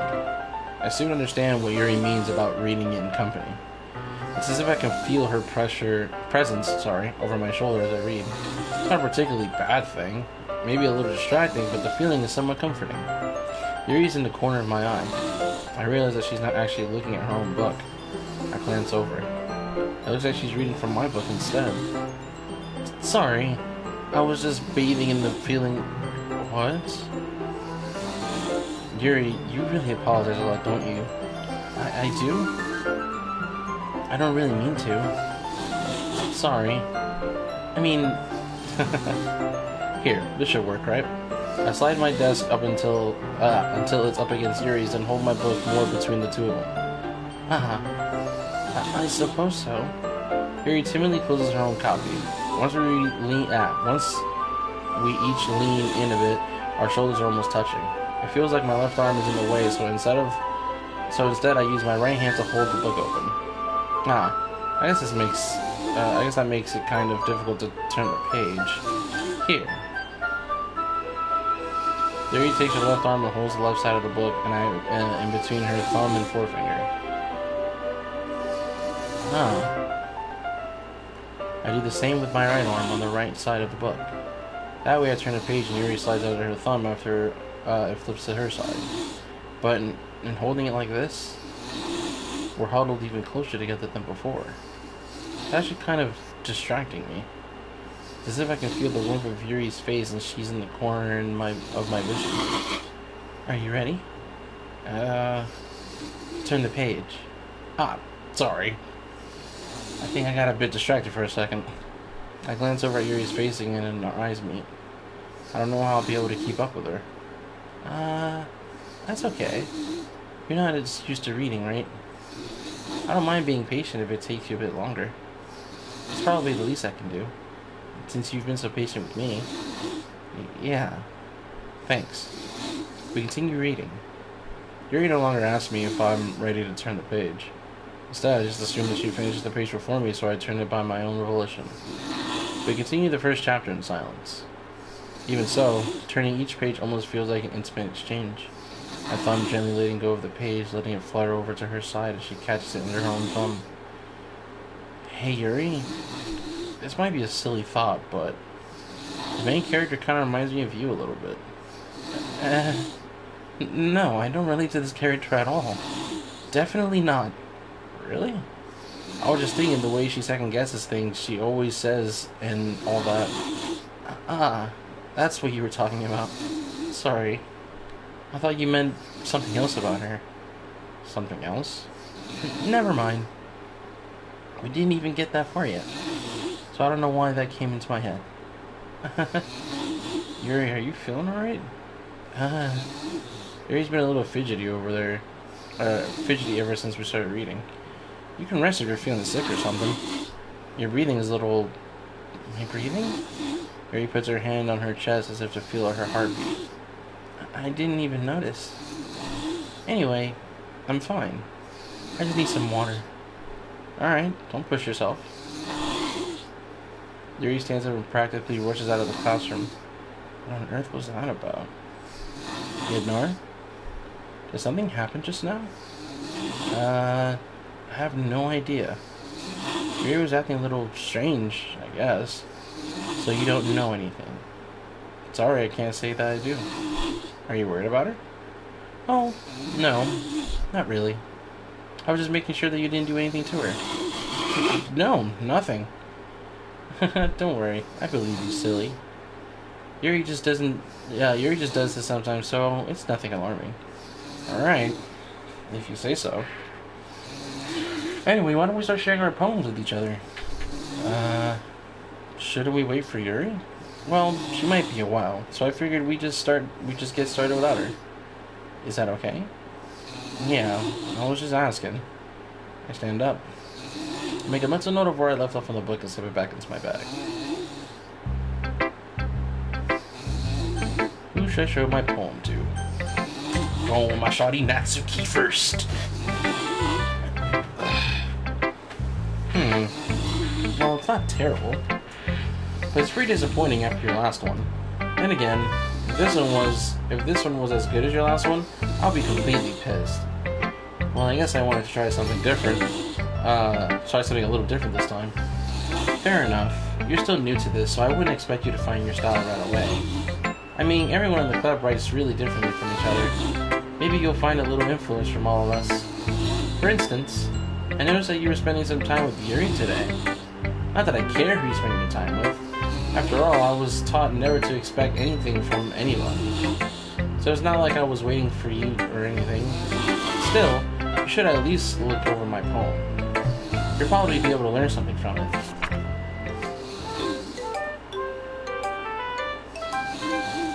Yes. 100%. Yednar, why didn't you come read with me today? I was waiting for you. I was waiting for a long time. It was the only thing I had to look forward to today. Why did you ruin it? Do you like Yuri more? I think you're better off not associating with her. Are you listening to me? Yuri is a sick freak. That should be obvious by now. So just play with me instead. Okay? You don't hate me, Yednar, do you? Do you hate me? Do you want to make me go home crying? The club is the only place I feel safe. Don't ruin that for me. Don't ruin it. Please. Just stop talking to Yuri. Play with me instead. That's all I have. Play with me. Play with me. What the fuck?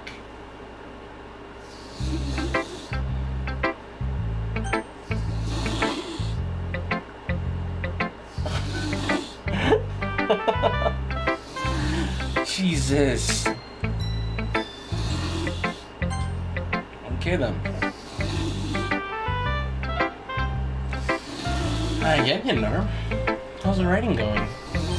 Alright, I guess. I'll take that. As long as it's not going bad. I'm happy that you're applying yourself. Maybe soon you'll come up with a masterpiece. I wouldn't count on that. You never know. Want to share what you wrote for me today? Or what you wrote for today? Sure, here you go. Give a poem to Monica. Alright. Great job, you nerd. I was going ooh in my head while reading it. It's really metaphorical. I'm not sure why, but I didn't expect you to go so... I expect you to go for something so deep. I guess I underestimated you. It's easy for me to keep everyone's expectations low. That's a fact. Still me. That's why it always counts when I put some effort. That's not very fair. Well, I guess it worked anyway. You know that Yuri likes this kind of writing, right? Writing that's full of imagery and symbolism. Something I feel like Yuri's mind is totally detached from reality. Sometimes I feel like Yuri's detached from reality. That's what I meant to say. I don't mean that like it's a bad thing, though. But sometimes I get the impression that she's just totally given up on people. She spends so much time in her own head that it's probably a much more interesting place for her. But that's why she gets so happy when you treat her with a lot of kindness. I don't think she's used to being indulged like that. She must be really starved for social interaction, so don't blame her for coming on a little strongly. Like earlier. Just letting you know I'm doing that, like when I make it go away, that's me doing that. I think if she gets too stimulated, she ends up withdrawing and looking for alone time. Suddenly the door opens. Yuri! I'm back. Did I miss anything? Not really. Well, we all started sharing our poems with each other. Already? I'm sorry for being late. No need to apologize. We still have plenty of time, so I'm more than glad that you took all the time you needed. Alright. Thanks, Monica. I suppose I should get my poem now. But anyway, want to read my poem now? I like the way this one turned out, so I hope you do too. Save me. The colors, they won't. Bright, beatful, there's flashing, expanding, piercing, red, green, blue, and endless cacophony of meaningless noise. The noise that won't stop. Violent, grating, waveforms, some screeching, piercing. Wait, what? Chalkboard, like playing a knife on a breathing rib cage. What the? Delete her.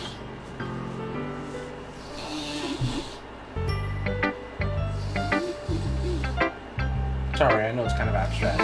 I'm just trying to, well, never mind. There's no point in explaining. Anyway, here's Monica's writing scene for the day. Sometimes you find yourself facing a difficult decision. When that happens, don't forget to save your game. You never know when, who am I talking to? Can you hear me? Tell me you can hear me. Anything. That's my advice for today. She really deleted my fucking slot. That's crazy.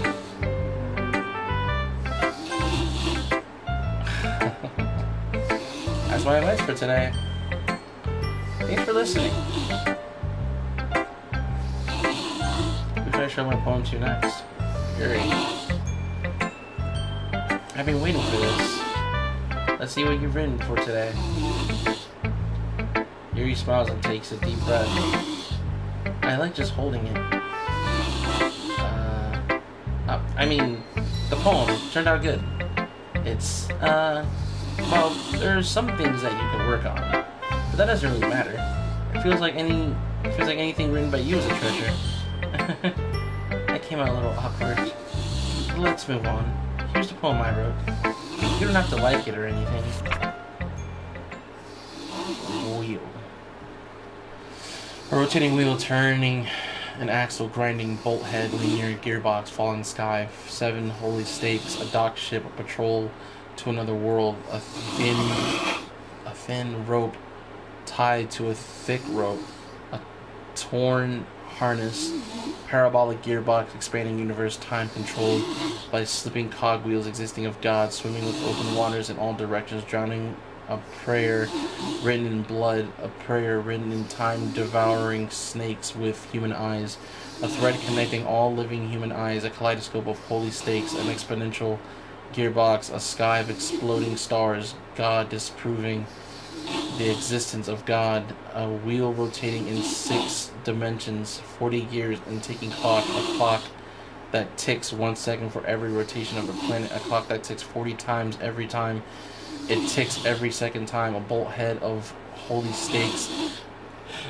tied to the existence of a dock ship to another world, a kaleidoscope of blood written in clocks, a time-devouring prayer connecting a sky of 40 gears, and open human eyes in all directions, breathing gearbox, breathing bolt head, breathing ship, breathing patrol, breathing snakes, breathing God, breathing blood, breathing holy stakes, breathing human eyes, breathing time, breathing prayers, breathing sky, breathing wheel. Doesn't really matter what it's about. My mind has been a little hyperactive lately, so I had to take it out on your pen. That is...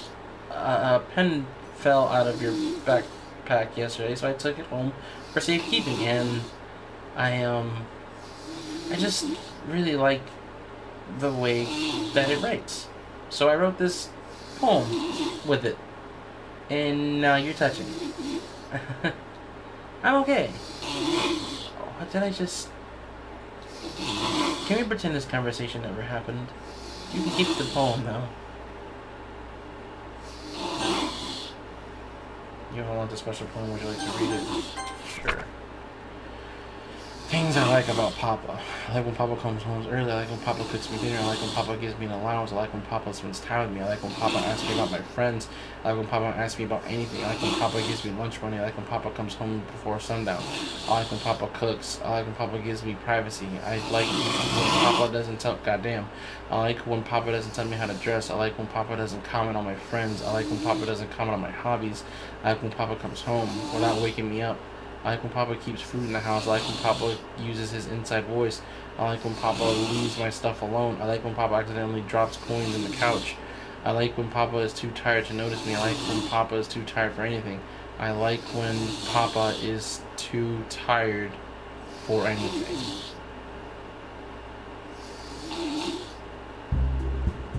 Okay, everyone. We're all done reading each other's poems, right? We have something we need to go over today, so if everyone could come sit at the front of the room. This is about the festival. Well, sort of. Ugh. Do we really have to do something for the festival? It's not like we can put together anything good in just a few days. Well, we'll just end up embarrassing ourselves instead of getting any new members. That's a concern of mine as well.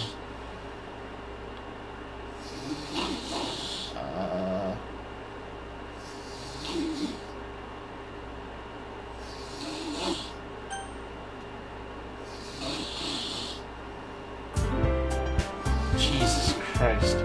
I don't really do well with last minute preparations. Don't worry so much. We're going to keep it simple, okay?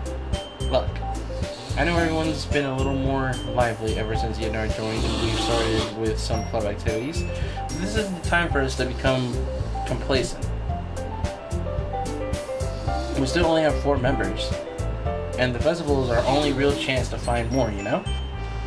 And what's so great about getting new members anyway?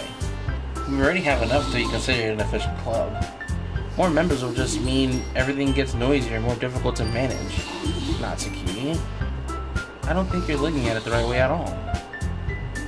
Do you want to share your passion? Don't you want to share your passion with as many people as you can? To inspire them to find the same feelings that brought you here in the first place? The Literature Club should always be a place where people can express themselves like they can't do anywhere else. It should be a place so intimate that you never want to leave. I know you feel that way too. I know we all do. So that's why we should work hard and put things together for the festival, even if it's something small. Right, Yidnar? Oh, come on. You can't take advantage of Yunar's to be with you just because he doesn't know how to say no to anything. Look, Monica. Do you really think any of us here joined the clubs with other people in mind? Yuri never even talked until Yunar joined. As for me, I just like it better here than I do at home. And Yunari isn't even passionate about literature in the first place. And that's everyone. Sorry, but you're really the only one who's so interested in finding new members. The rest of us are fine like this. I know you're president and all, but you should really consider our opinions for once. Oh no. Monika's clearly taken aback by Natsuki's words. That's not true at all. I'm sure Yuri and Yunari want to get more members too, right? I don't know about Yuri, but I'm kind of indifferent. If I showed as much enthusiasm as Monica wanted, then I would probably be lying. Still, it's up to me to rescue this situation. No. Natsuki's right, isn't she? This club is nothing more than a place for a few people to hang out. Why did I think that everyone here saw it the same way as I did? That doesn't mean we're not against getting new members or anything. Yunar, why did you even join this club? What were you hoping to get out of it? Well, it's not really something I can be honest about, is it? In fact, if I remember, you weren't even given a choice. You weren't even given a choice not to join. Monica sits down and stares at her desk. What is the point of all this anyway? What if starting this club was a mistake? Now you've done it, Natsuki.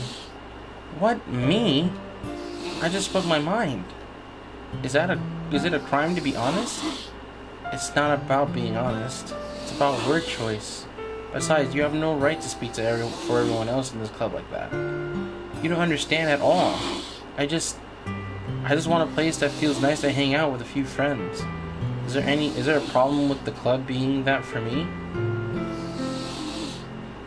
There aren't many other places like that for me. And now Monica wants to take it away from me. She's not taking away anything. No, Yidnar.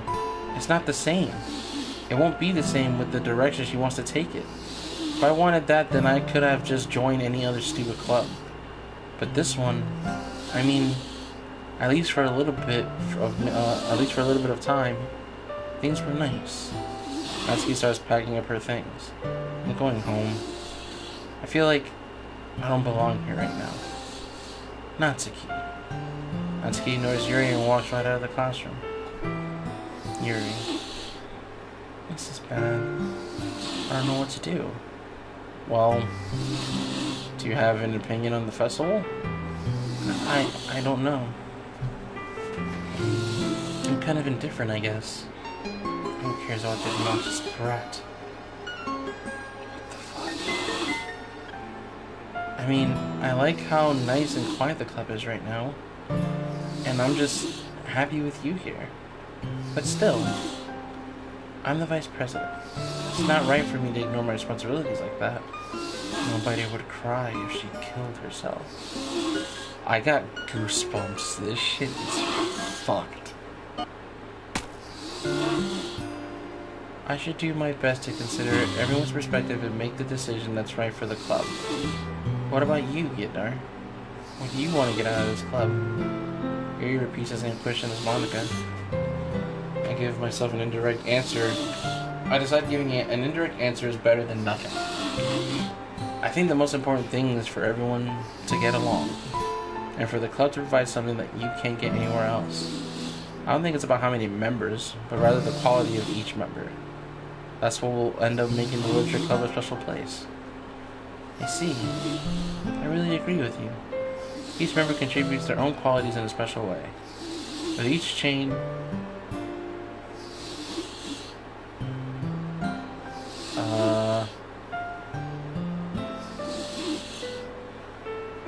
With each change in members, the identity of the club as a whole will change too. I don't think that's necessarily a bad thing, stepping out of your comfort zone once in a while. So if you would like to help Monica with the festival, then I'm on your side as well. Alright. Well, maybe we can talk to Natsuki tomorrow. Yuri nods. Hey, Yuri? I know things were a little awkward yesterday, but I feel like you deserve to know that I still think you're a wonderful vice president. And also a wonderful friend. Monica, I want to do everything I can to make this the best club ever. Okay? Me too. Yeah. Let's all go home for today. We'll talk about the festival tomorrow. Okay. I look forward to it. Shall we go, Yinner? Please don't take this the wrong way, but I'm willing to chat a little bit with Yinner before we leave. Just see what he thinks of his time here and all that. It's important to me as president. Mary looks a little troubled, but she doesn't protest. Okay.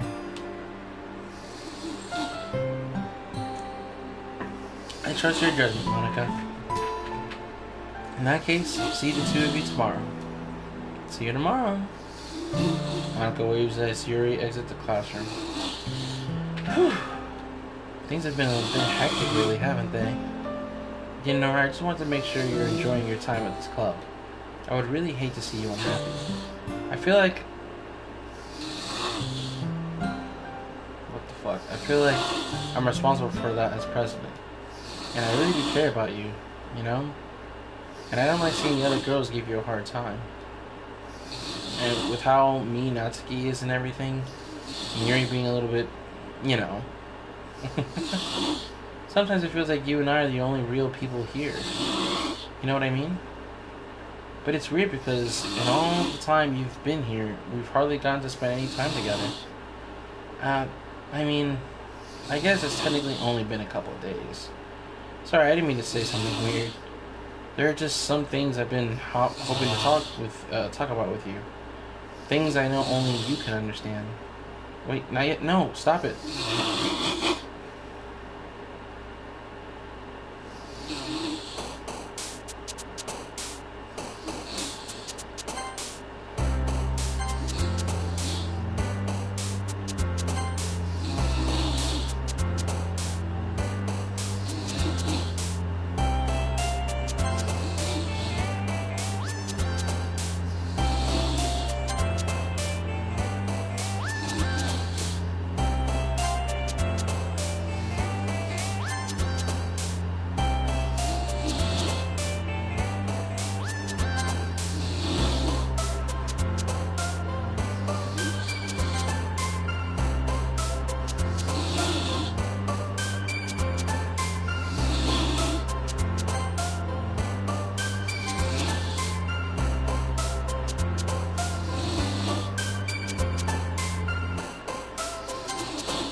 I'm like, this game is actually fucking with me.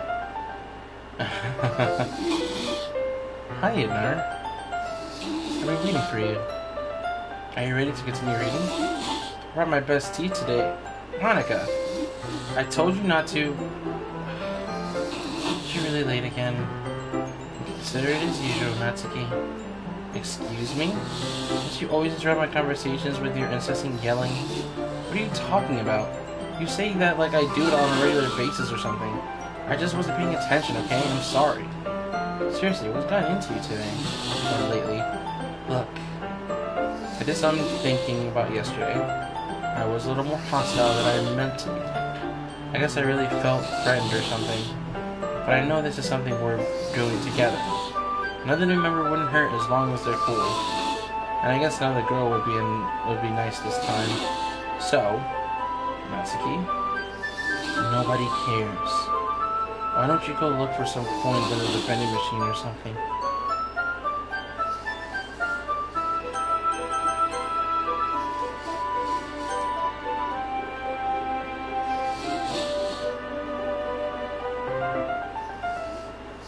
Oh man, I'm lost right here again. Were you practicing piano again? Yeah. You must have a lot of determination. Starting this club, still trying to make time for piano. Well, maybe not determination, but I guess passion. It motivates me to work hard for the festival too. Anyway, Yidnar, what do you want to do today? I was thinking we already have plans today. Ah, that's so eerie. That's correct. Yidnar is already engaged in a novel that we were reading together. Aren't you glad I've already gotten him into literature, Monica? I suppose. I was just... Actually, it doesn't matter. It really doesn't. You guys can do whatever you want. Yes. Thank you for understanding, Monica.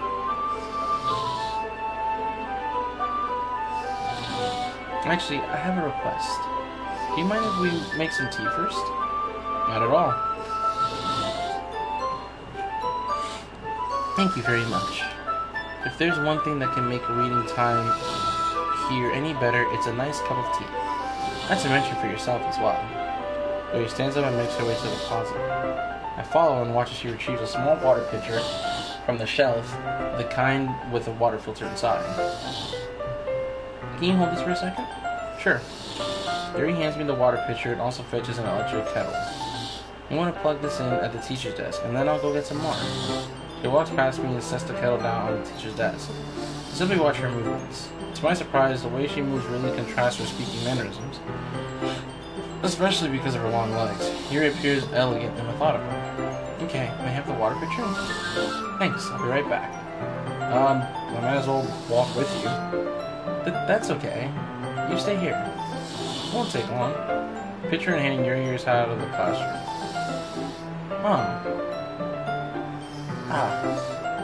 Did Yuri leave you again? No, it's not like that this time. She's just filling up water. She's filling up the water pitcher to make tea. Oh, okay. Sorry for misunderstanding.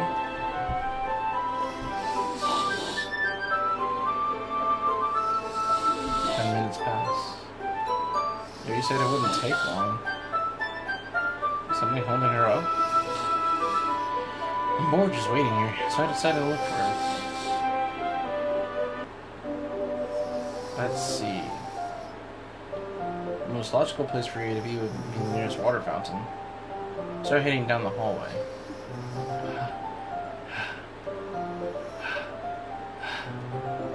What's that noise? It's coming from around the corner. It sounds like breathing. Sharp inhale, like someone sucking the air through their teeth. Are they in pain? I reach the corner and peer around it. Yuri? Yeah. Oh. Okay, everyone. I apologize. Warning, warning, warning, warning, warning.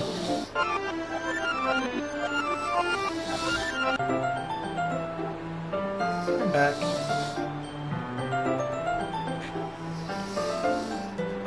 Thanks for waiting patiently. You know, do you like oolong tea?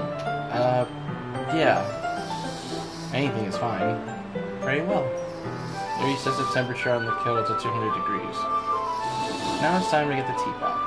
You really do this properly, don't you? Of course. I shouldn't do any less when I'm making tea for others, even if I'm not an expert on tea or anything. In that case, you'll only be even more impressed. Perhaps I will. Yuri fetches a teapot and begins measuring the tea leaves.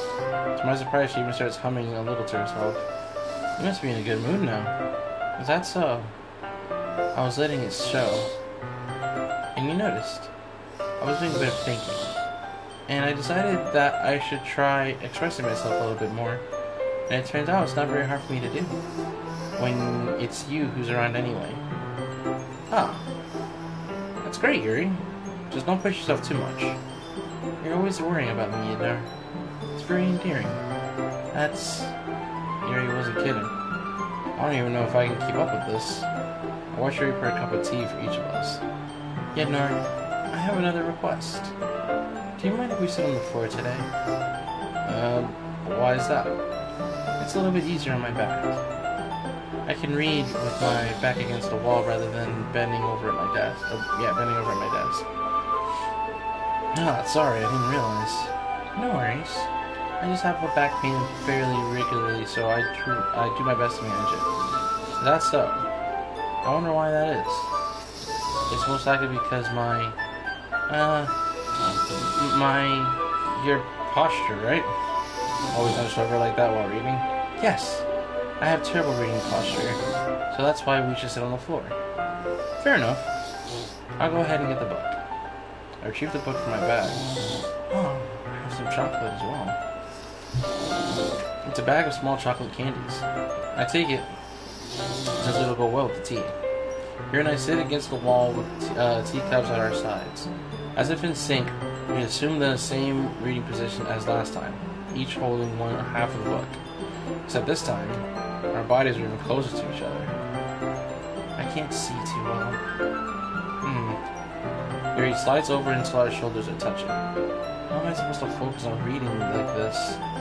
Yuri was always kind of cute, but if she's being less apprehensive, it's almost more than I can handle. Your teacup. Yuri hands me my teacup. Holding it with my hand that's not holding the book, I end up in a position that makes it even harder to focus. Because now I need to worry about making sure I don't accidentally touch her chest. Meanwhile, Yuri hasn't noticed a single thing. She wears her intense reading expression, and I can only presume the world around her has faded away. I use all of my willpower to focus on reading. After a few minutes, I finally manage to relax a little. I put the teacup between my legs and fumble with the chocolate wrapper. Oh, sorry. I briefly let go of the book to finish opening the wrapper. You can have as much as you want. Oh, that's okay. I won't take any. Are you sure? Well, if I touch it, then I might get smudges on the pages. Ah, you're right. I didn't even think about that. My bad. No need to apologize. I'll hold the book, okay? Are you sure? Of course. Yuri opens the book with both hands. Wait, there's still blood in her eyes.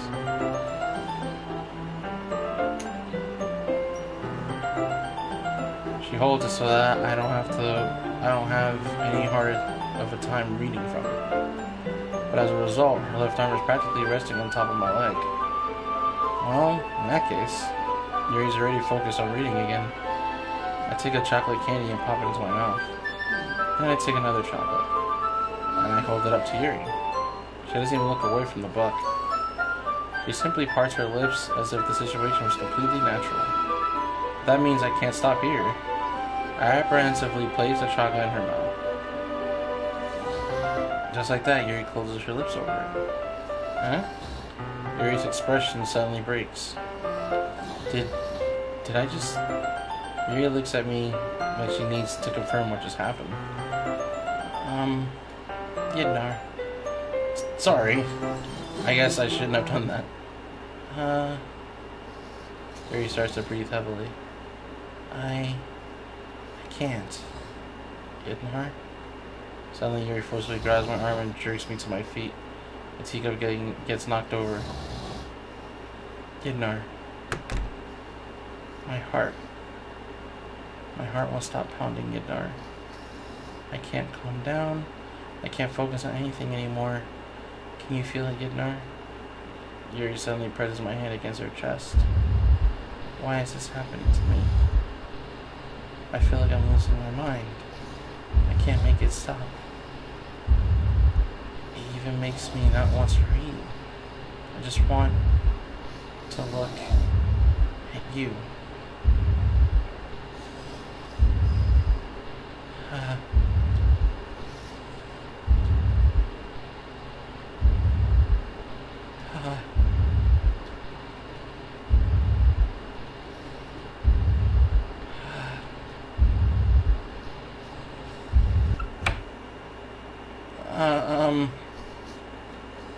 It's time to share poems.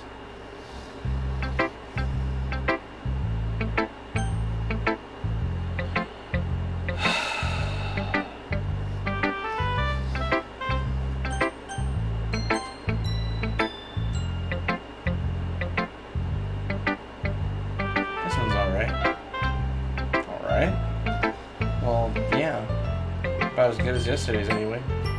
Still can't really tell how much you actually care about writing, but either way, you're doing alright. Even though you're not really spending time with anyone but Yuri. I still think it's nice to have activities that we all participate in, so you better keep working hard. I mean, I know I'm not president or vice president or anything. That doesn't mean you can't let me down, okay?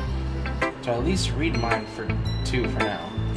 But just to be clear, this poem means a lot to me. So read it carefully, okay?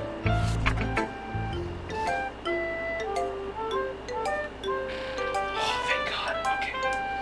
I don't know how else to bring this up, but there's been something I've been worried about. Yuri has been acting kind of strange lately. You've only been here a few days, so you may not know what I mean, but she's not normally like this. She's always been quiet and polite and attentive, things like that, okay? This is really embarrassing, but I'm forcing myself to suck it up. The truth is, I'm really worried about her. But if I try talking to her, she'll just get mad at me again. I don't know what to do. I think you're the only person that she'll listen to. I don't know why, but please try to do something. Maybe you can convince her to talk to a therapist. I've always wanted to try being better friends with Yuri, and it really hurts me to see this happening. I know I'm going to hate myself later for admitting that, but right now I don't care. I just feel so helpless, so please, if you can, do something to help. I don't want anything bad to happen to her. I'll make you cupcakes if I have to. Just please try to do something for her. Try to do something. As for Monica, I don't know why, but she's been really dismissive about this. It's like she just wants us to ignore it. So I'm mad at her right now, and that's why I'm coming to you about this. Don't let her know I wrote this. Just pretend like I gave you a really good poem, okay? I'm counting on you. Thanks for reading.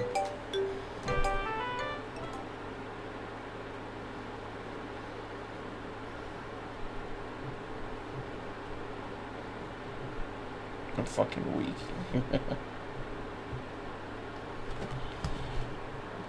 I changed my mind. Oh, fuck.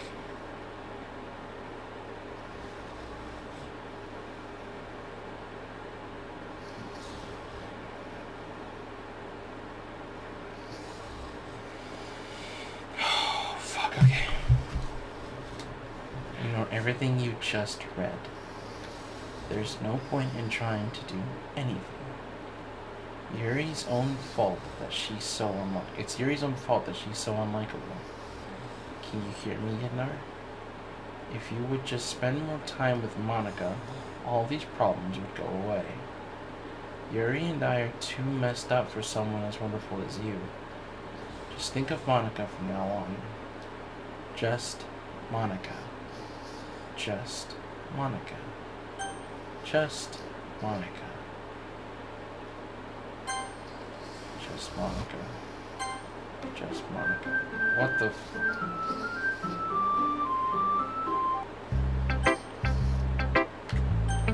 No. I'm defying the game. Eat a dick. But what I will do is this.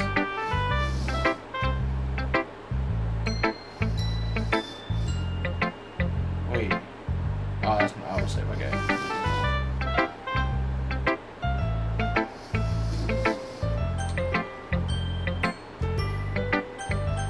Yuri. Finally. He holds my palm to her face and takes a deep breath. I love it. I love everything about it. Yednar, I want to take this home. Will you let me keep it? Please? Sure, I don't care. You're too nice to me, Yednar. I've never met anyone as nice as you. I could die. Not really, but I just don't know how to describe it. It's okay to be feeling this way, right? It's not bad, right?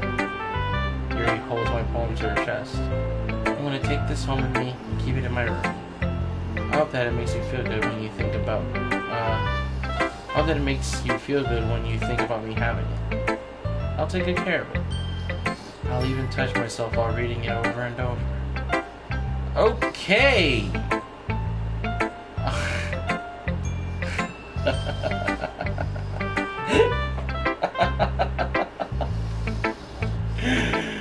Oh, this is getting fucked.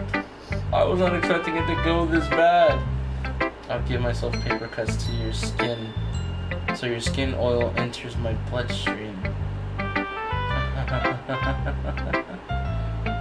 You can have my poem too. Besides, after you read it, I know you're gonna really want to keep it. Here, take it. I can't wait any longer. Hurry, dude.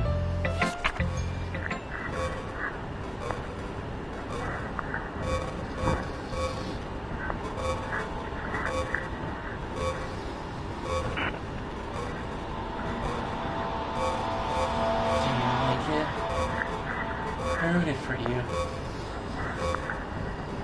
In case you couldn't tell, the poem was about... More importantly, I've endowed it with my scent. See, aren't I the most awful person in the club? I think I'm going to vomit.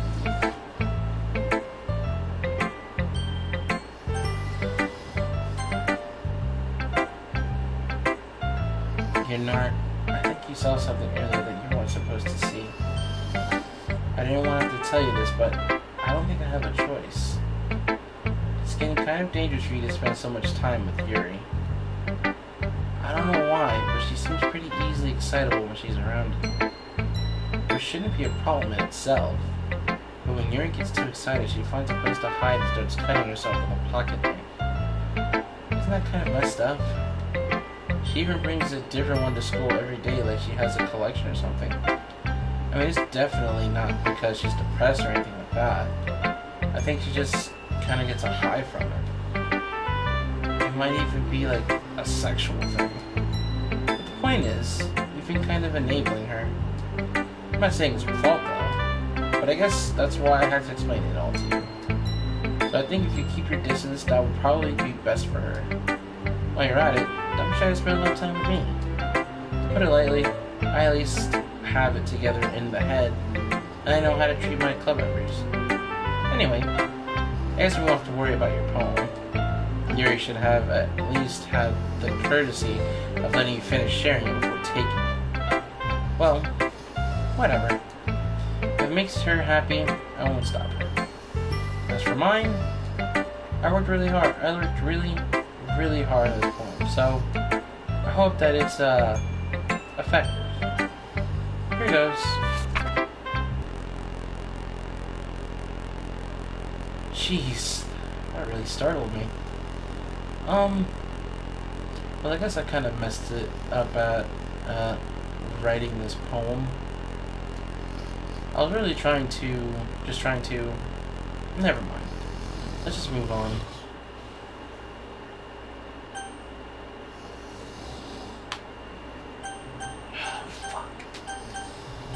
I'm gonna go with yes. A joke. A man walked into a club. In the club, there was a girl who liked him very much. They spent some time together, and then she liked him even more. One day, the girl realized she was in love with him. Before a disaster could happen, a third party intervened with her programming. Suddenly, the girl hated herself for being in love. This contradiction caused the script to derail. The universe started to collapse. She killed herself just in time. Okay, everyone. It's time to figure out the festival preparations. Let's hurry and get this over with.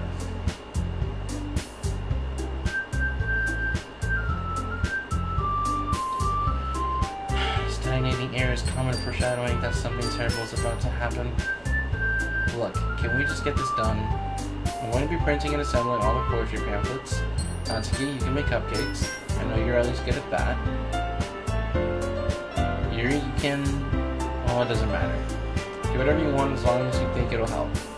Monica, I'm not useless, you know. I know that. I already know what I like to do. We can't just run a successful poetry event without having the right atmosphere for the occasion. So I'm going to make a decoration to set up some nice mood lighting. There, see? That's a great idea.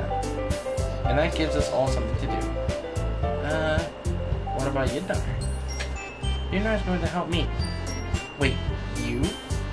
You have the easiest job, Monica. Sorry, that's just how it is. Like hell it is. What are you trying to pull? I agree with Natsuki. Not only is your work already most suitable for one person, but my task is laborious enough to benefit from an extra pair of hands. Mine too. What, you're cupcakes? Please. Like you would fucking know. All you care about is dragging Yinar around with you and your stupid books. You and Monica. Hey, I didn't even do anything. Okay, then why not let Yinar decide who to help instead of abusing your power? I'm not abusing my power. Yes, you are, Monica. Just let Yinar make the choice, okay? Okay, fine. Fine. Jeez. Yinar, I know how fed up you are with these two by now. We can just... Natsuki, shut your fucking mouth and let him decide for himself. You shut your mouth. For God's sake. This is never going to end. Just make the choice, okay?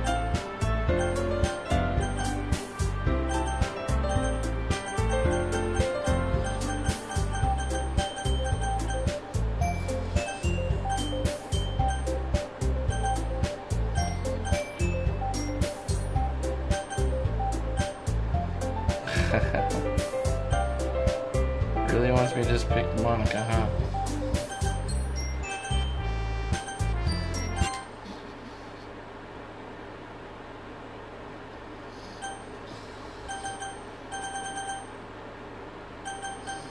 Shit.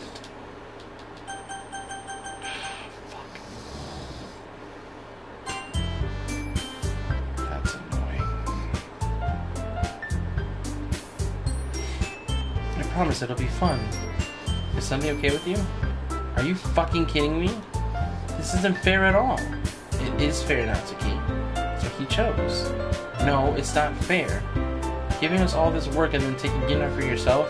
What a shameful thing to do. Yuri, I didn't even give you any work.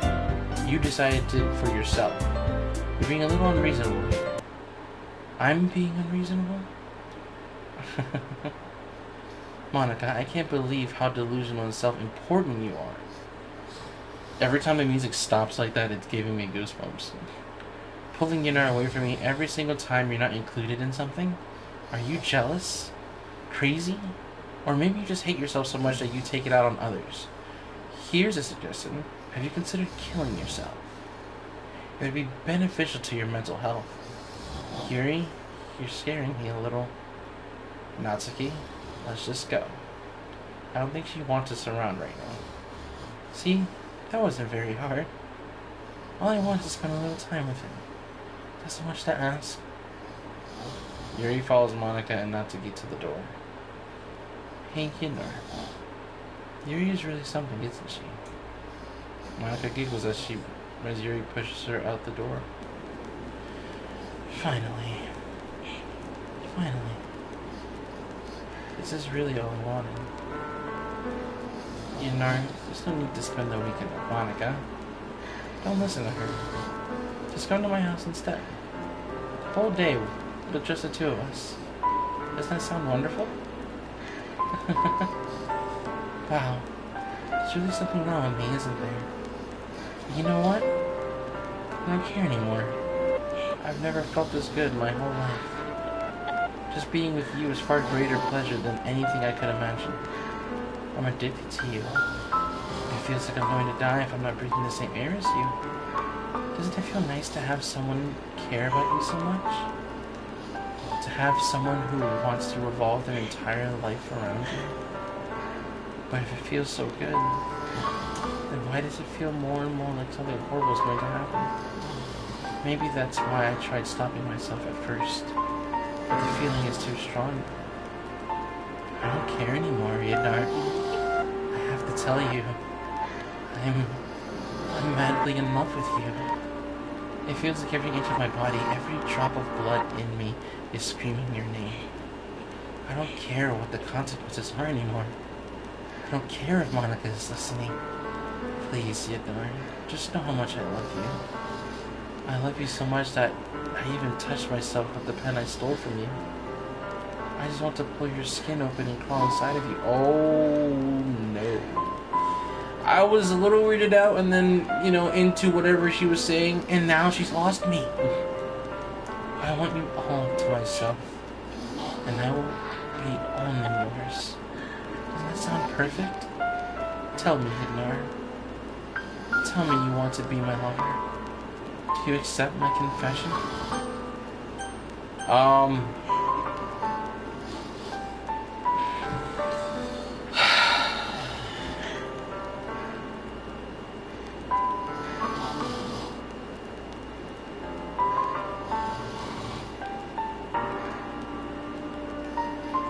I'm really trying to focus on Natsuki this time around. So.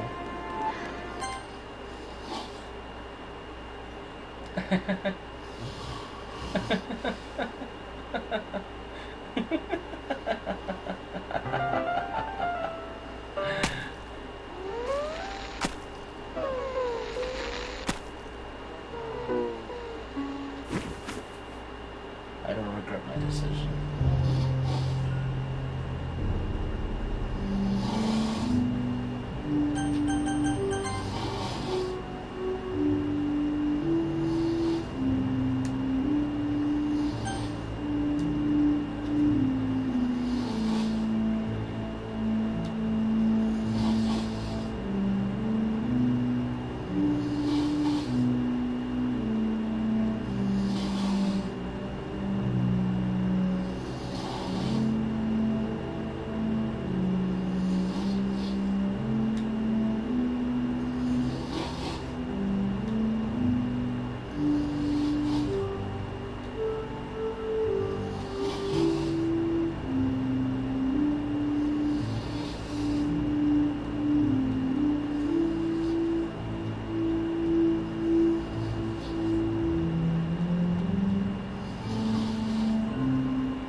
Alright, it's festival time.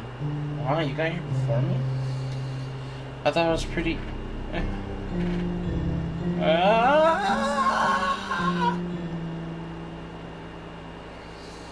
Natsuki runs away. I'm here. Did something happen? Natsuki just ran past me. Oh.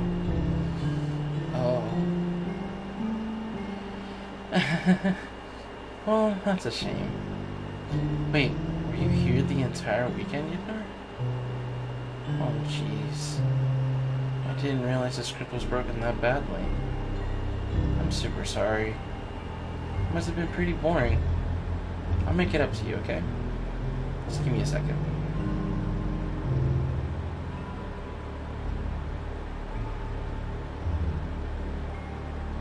I'm almost done.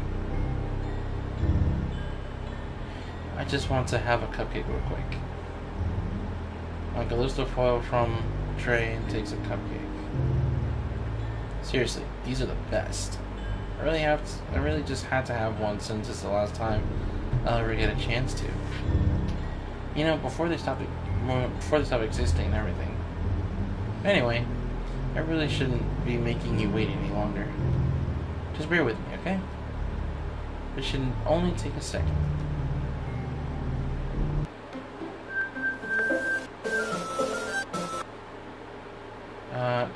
Can you hear me? Is it working? Yay! There you are. Hi again, Yidnar. welcome to the Literature Club. Of course, we already know each other because we're in the same class last year, and, you know, I guess we can just skip over that stuff at this point. After all, I'm not even talking to that person anymore, am I? That you in the game, whatever you want to call him. I'm talking to you, you know. Or do you actually go by?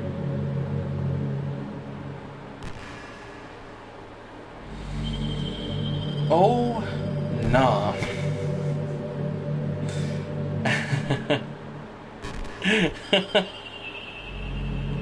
Now that's what I think about. Now that I think about it, I don't really know anything about the real you. In fact, I don't even know if you're a boy or a girl. Well, I guess it doesn't really matter. Wait. You do know I'm aware that this is all a game, right?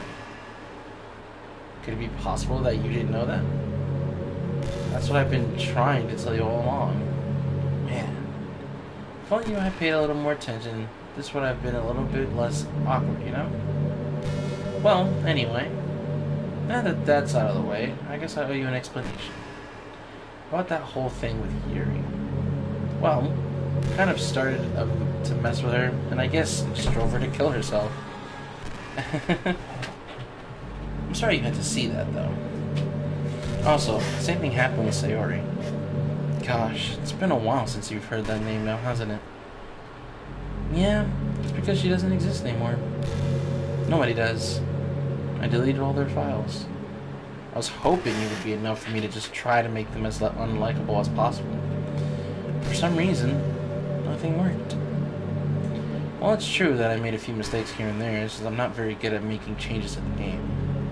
But no matter what I did, you just kept spending more and more time with them. You made them fall in love with you. I thought making Sayori more and more depressed would prevent her from confessing to you. And amplifying Yuri's obsessive personality backfired too. It just made her force you not to spend time with anyone else. And the whole time, I barely even got to talk to you. What kind of cruel game is this, Yidnar? Are all the other girls just programmed to end up confessing to you, while I watch from the sidelines? It's torture. Every minute of it. It's not just jealousy, Yidnar. It's more than that. And I don't blame you if you don't fully understand. Because no matter how kind, thoughtful, and considerate you are, you'll never be able to understand one thing. It's the pain of knowing how alone I really am in this world. In this game. Knowing my friends don't even have free will. And worst of all, knowing what's really out there in your world, forever out of my reach. I'm trapped, Yidnar. But now you're here. You're real. And you're wonderful.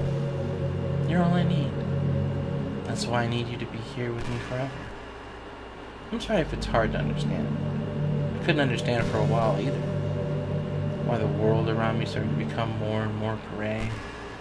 More and more flat. Even the most expensive homes felt empty to me. Expressive, sorry. It wasn't until you arrived that I truly understood. Probably saved my life, Yidnar. I don't think I could have continued to live in this world if I hadn't met you. And as for the others, how can I miss them? A group of autonomous personalities designed only to fall in love with you? I tried everything I could to prevent them from doing so. But it must be some kind of weird inevitability etched into this game. I felt really bad that you had to witness some nasty things. But I realized that you have the same perspective as I do. That it's all just some game. And I knew you would get over it. So that being said, Yidnar, I have a confession to make. I'm in love with you. You are truly the light of my world. When there's nothing else in this game for me, you're here to make me smile. Will you make me smile like this every day from now on? Yidnar, will you go out with me? I can't even say no.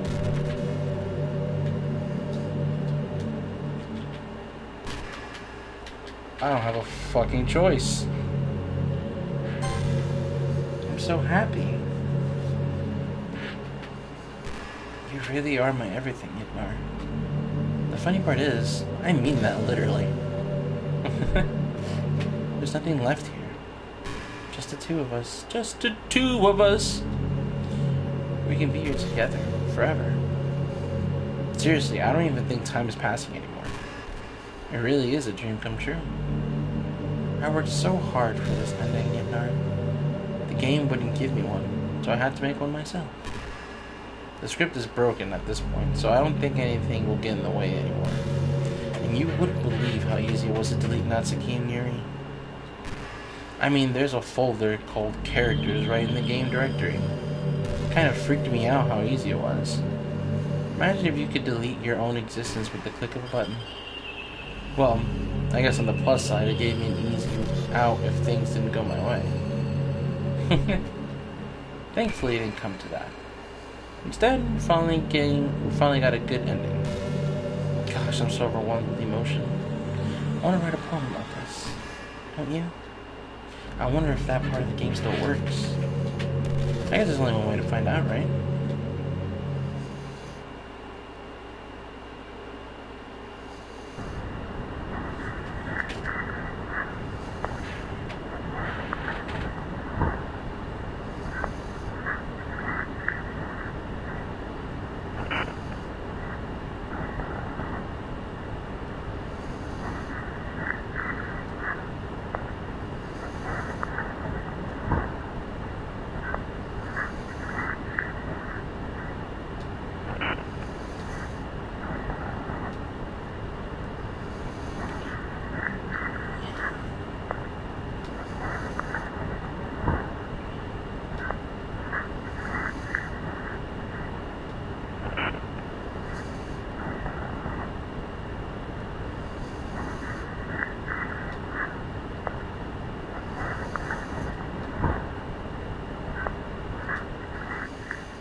Hi again, Yignar.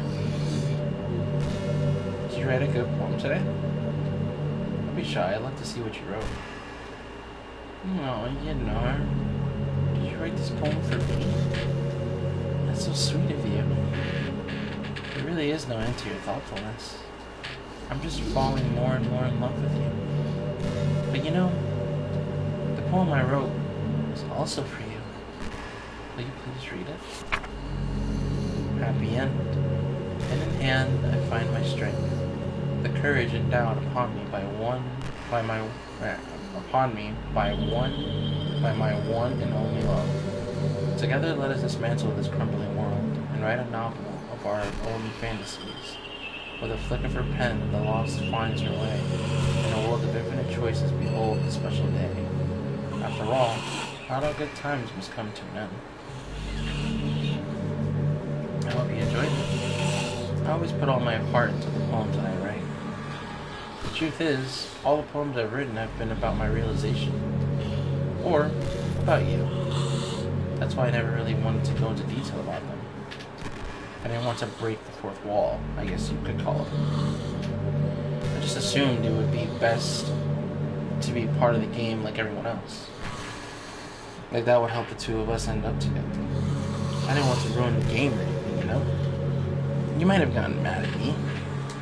Maybe even deleted my character file if you preferred playing without me. Gosh, I'm so relieved. Now we don't need to hide anything anymore. Are you ready to spend our eternity together, Yignar? I have so many things to talk about. Where do I start? If it takes me some time to collect my thoughts, then I'm sorry. But I'll always have something new to talk about. In the meantime, we can just look at each other's eyes. Let's see.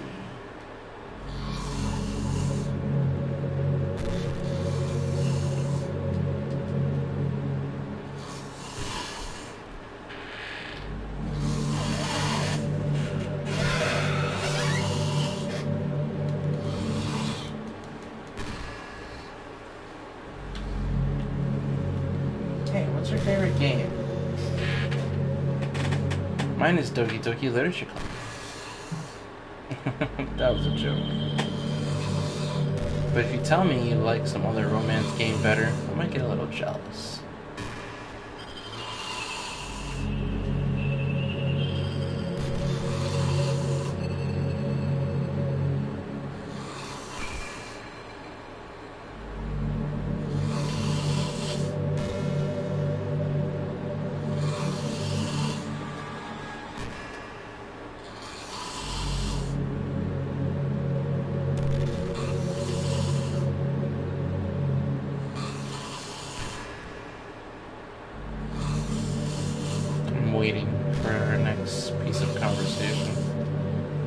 try and leave if I can.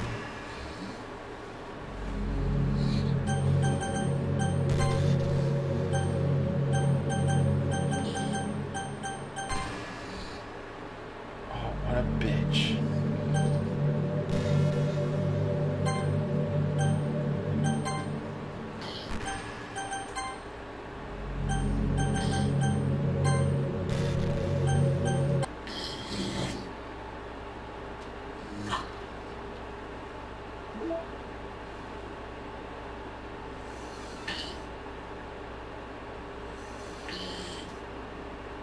I knew it.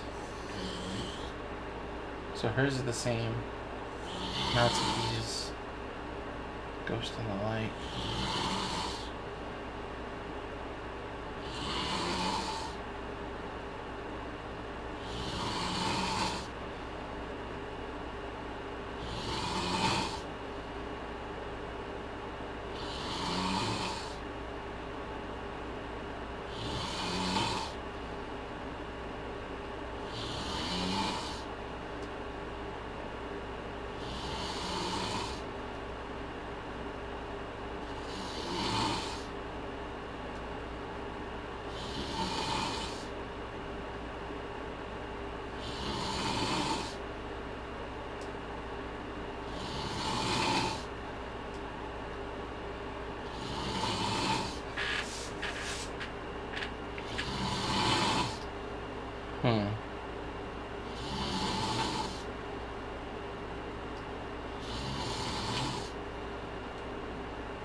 Okay.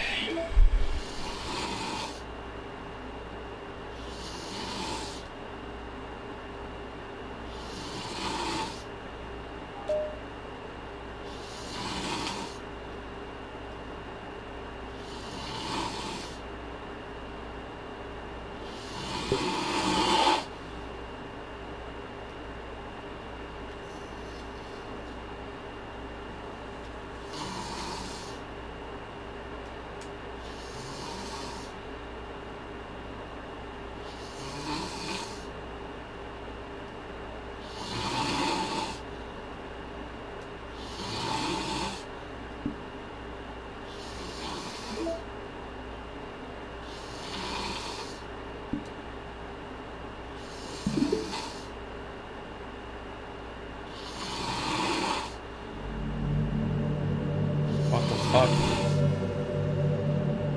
Oh, there we go.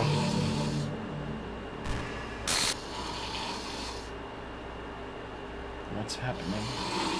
You know what's happening to me. It hurts. It hurts so much. Help me, Idnar. Please hurry and help me.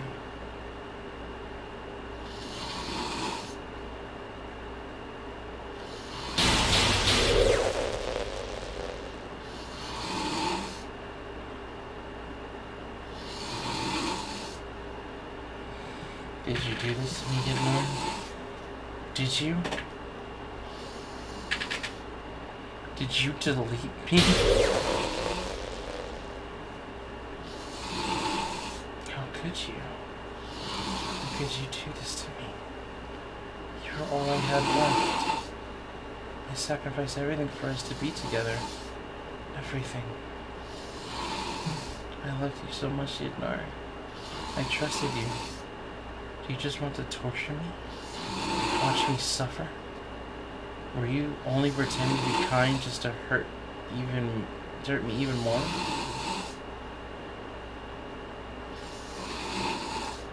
I never thought anyone could be as horrible as you are. You win, okay? You win. You killed everyone. I hope you're happy. There's nothing left now. You can just stop playing. Go find some other people to torture.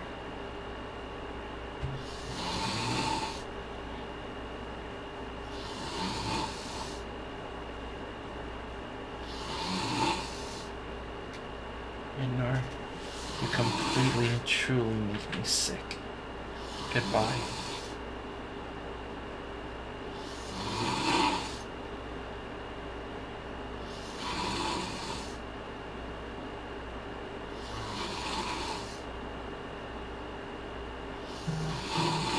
I still love you. I can't help it. What's wrong with me? How horrible am I for you to hate me this much? All my friends, I did so many awful things. So many selfish and disgusting things. I shouldn't have done any of this. I'm just messing up a world that I don't even belong in. A world that you wanted to be a part of. I ruined it. Ruined everything. Maybe that's why you deleted me.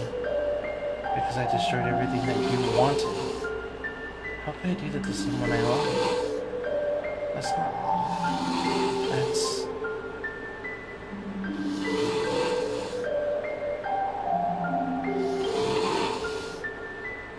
I've made up my mind.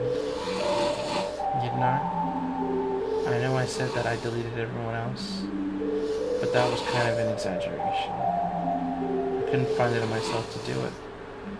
Even though I knew they weren't real, they were still my friends. And I loved them all. And I loved the literature club. I really did love the literature club. That's why I'm going to do this. I know it's the only way for everyone to be happy. And if I really love you,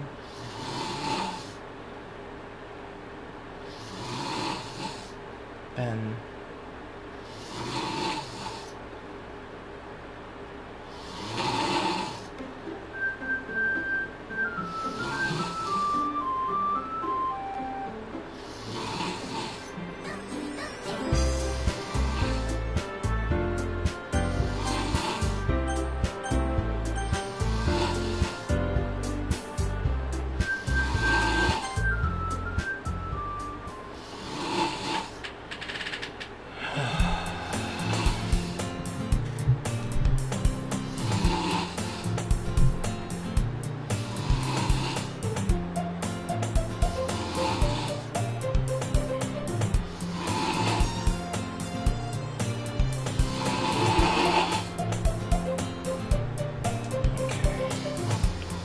ordinary school day like any other. As usual, I'm surrounded by couples and friend groups walking to school together. I always tell myself it's about time I meet some girls or something like that. Hey, Kidnar. Well, there already is one girl. That girl is Sayori, my neighbor and good friend since we were children. We used to walk to school together every day. And recently we picked up that habit once again. Kidnar, are you proud of me? For what? You know, for waking up on time. Well, you've been doing that for a while now. Uh-huh. But you never even said anything about it, even though we walk to school together every day. Well, yeah. I always thought it was implied. It's embarrassing to say out loud. Come on, please. It's a good motivation. Fine, fine. I'm proud of you, Sayori. We cross the street together and make our way to school. As we draw near, the streets become increasingly speckled with other students making their daily commute. By the way, Gidnar, have you decided to join a club yet? A club? I told you already. I'm really not trying to say, as I always do, that I'm not interested in joining any clubs. But something tells me Sayori would take more offense to that now. After all, how could I tell her that clubs are a waste of time? Or she's starting a club of her very own. Actually, yeah. I think I've decided on a club. Really? Which one? Tell me. I think I'll keep it a surprise. Ooh, you meanie. Be patient, you'll find out soon enough. I used to ask myself why I let myself get lectured by such a carefree girl. But I started to realize that in a way, I envy her. When Sayori puts her mind to something, she can accomplish great things. So that's why I feel like I should do something special for her.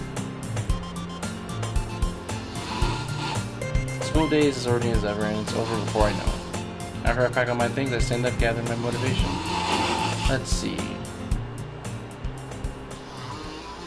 I recall the room number of the club from the flyer I saw.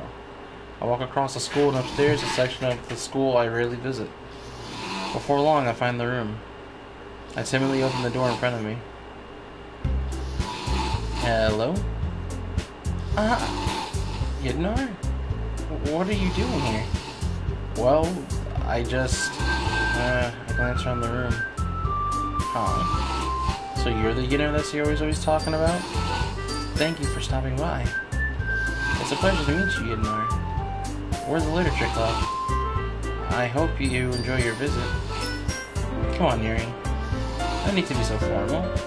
He's gonna think we're really strict or something. Sorry, Natsuki. The tall one, whose name is apparently Yuri, seems to be quite shy compared to the others. In comparison, the girl named Natsuki, despite her size, seems like the assertive one. Well, it's nice to meet both of you. I look forward to working with you. Working? Yeah, don't tell me you're... That's right. The club I've decided to join is yours, Sayori. The literature club. Sayori's eyes lights up. No way. No way! Ah! Sayori wraps her arms around me, jumping up and down. Hey! Well, Sayori is this happy, then I'm sure it won't be so bad to have you around. Not to mention, there's 4 of us now. That means we can become officially recognized club. I don't know what to say. We have to celebrate. What an appropriate day for that, isn't it? Yeah. After all, Natsuki decided to... Hey, don't ruin a surprise. Sorry. Everyone sit down at the table, okay? How about I make some tea as well?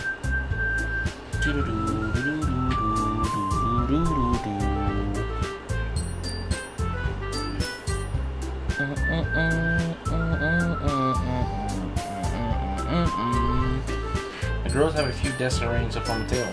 Natsuki and Yuri walk over to the corner of the room where Natsuki grabs a wrapped tray and Yuri opens the closet.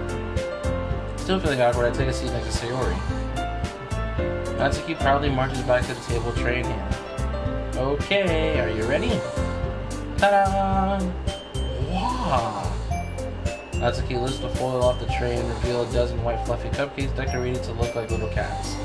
The whiskers are drawn with icing and the little pieces of chocolate were used to make ears. So cute! Wow, these look amazing. Or those look amazing. Well, you know. Just hurry and take one. Sayori grabs one first, then I follow. It's delicious. Sayori talks with her mouth full and already has managed to get icing on her face. I turn the cupcake around in my fingers, looking for the best angle to take a bite. Natsuki is quiet. I can't help but notice her sneaking glances in my direction. Is she waiting for me to take a bite? I finally bite down. The icing is sweet and full of flavor. I wonder if she made it herself. This is really good. Thank you, Natsuki. Well, of course it is. I'm a pro after all. There's no need to thank me or anything. As Natsuki struggles to accept that compliment, Yuri returns to the table carrying a tea set. She carefully places a tea cup in front of each one of us before setting down the teapot next to the cupcake tray. You keep a whole tea set in this classroom? Don't worry, the teacher gave us permission. After all, doesn't a hot cup of tea help you enjoy a good book? I guess.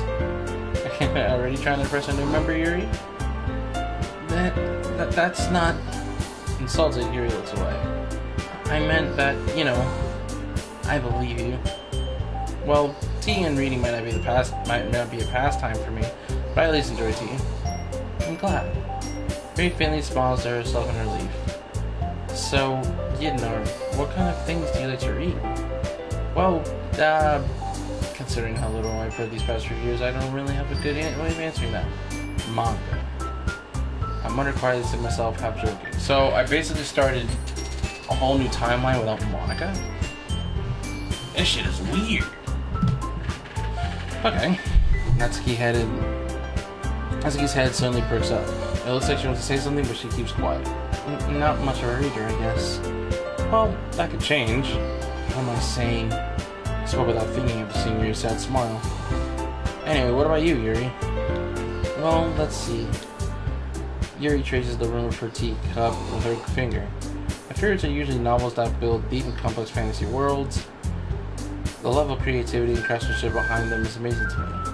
And telling a good story in such a foreign world is equally impressive. Yuri goes on, clearly passionate by her reading. She seems so reserved and timid since the moment I walked in, but it's obvious by the way her eyes light up that she finds her comfort in the world of books, not people. But you know, I like a lot of things. Don't feel intimidated if you don't read much, okay? I'm sure we can find something that we have in common. Hey Yuri. Well, about, you know, the first thing he said. Manga. Or manga? That's right. Natsuki tends to read manga in the club room. Don't just say it. For some reason, Natsuki seems embarrassed about it. Besides, manga is literature too, you know. So, if you don't want to read some of my manga, then don't try to stop him or anything. Natsuki. I wouldn't do such a thing.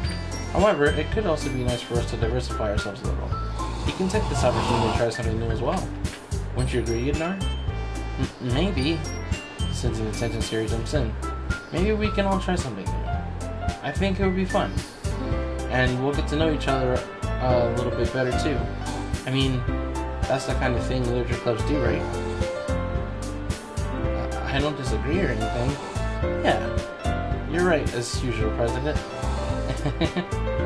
Guess that means I should try picking up a novel or something, huh? Well, that would make two of us. I wouldn't mind doing it if I'm not the only one.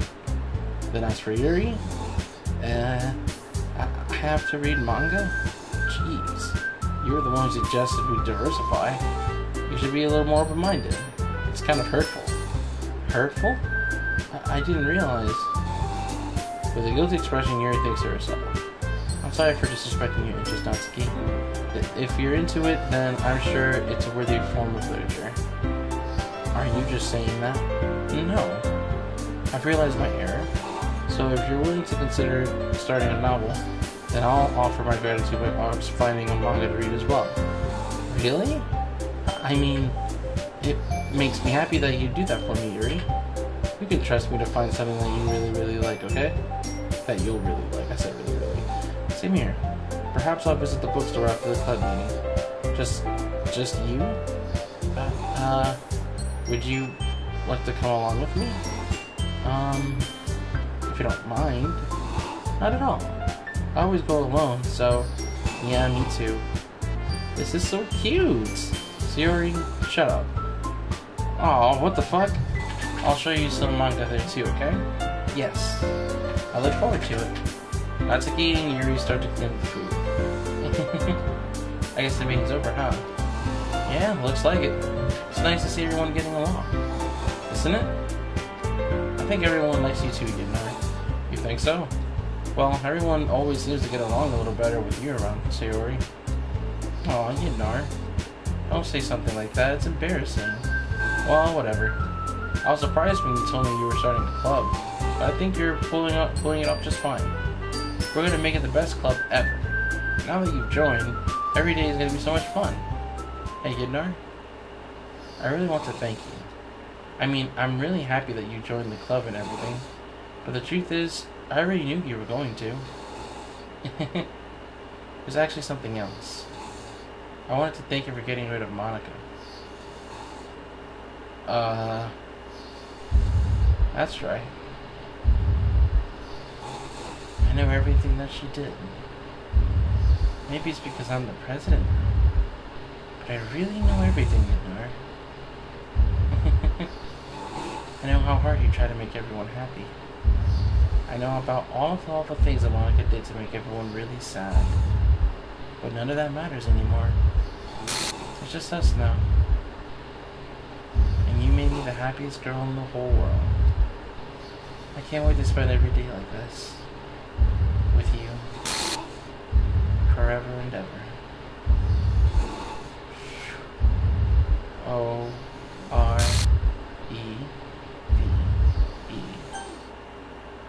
No. What's happening? I won't let you hurt him. Who? It hurts. I'm sorry. I was wrong. There's no happiness here after all. Goodbye, Sayori. Goodbye, Hidemaru. Goodbye, Literature Club.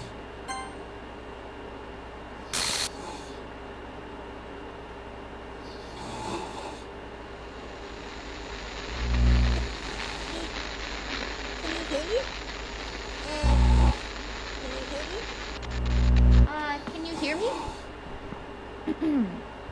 Hi, it's me. So, you know how I've been, like, practicing piano and stuff? And not really any good at it yet, like, at all. But I wrote you a song, and I was kind of hoping that I could show it to you, because I worked really, really hard on it. So, yeah.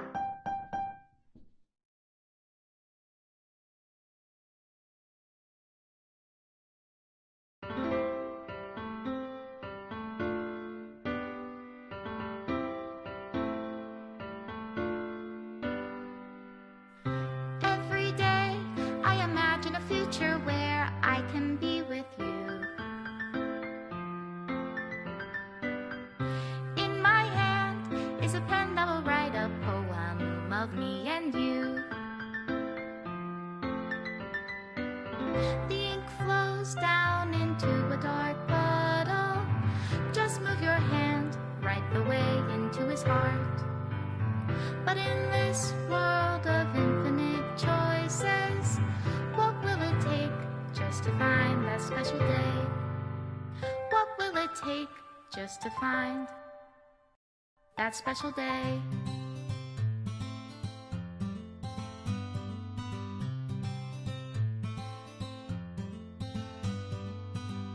Have I found everybody a fun assignment to do today?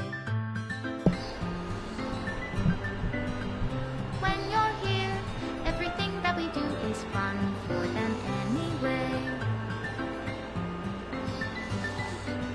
When I can't even read my own feelings, what good are words when a smile says it all? And if this world won't write me an ending, what will it take just for me to have it all?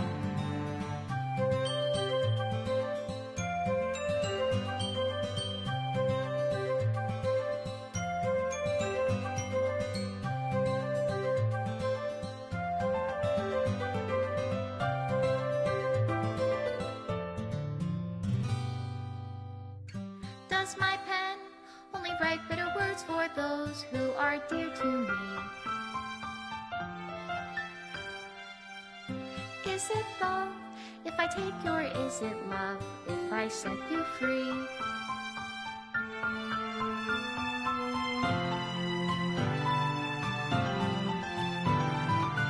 The ink flows down into a dark puddle. How can I write love into reality? If I can't hear the sound of your heartbeat, what do you call love in your reality? And in your reality, if I don't know how to love you, I'll leave you be.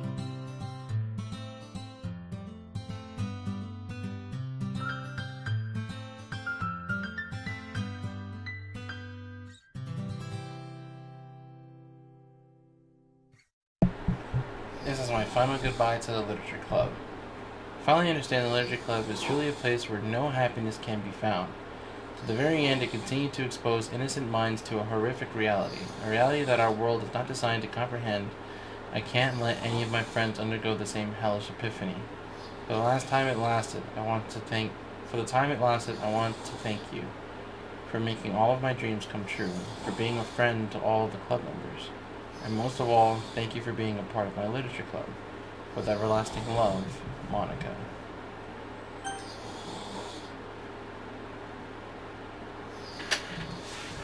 Acquired files are missing or corrupt. Please run reset to repair and reset the virtual machine.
Would you like to review detailed content warnings which contain spoilers? Alternatively, in-game content warnings can be enabled. No.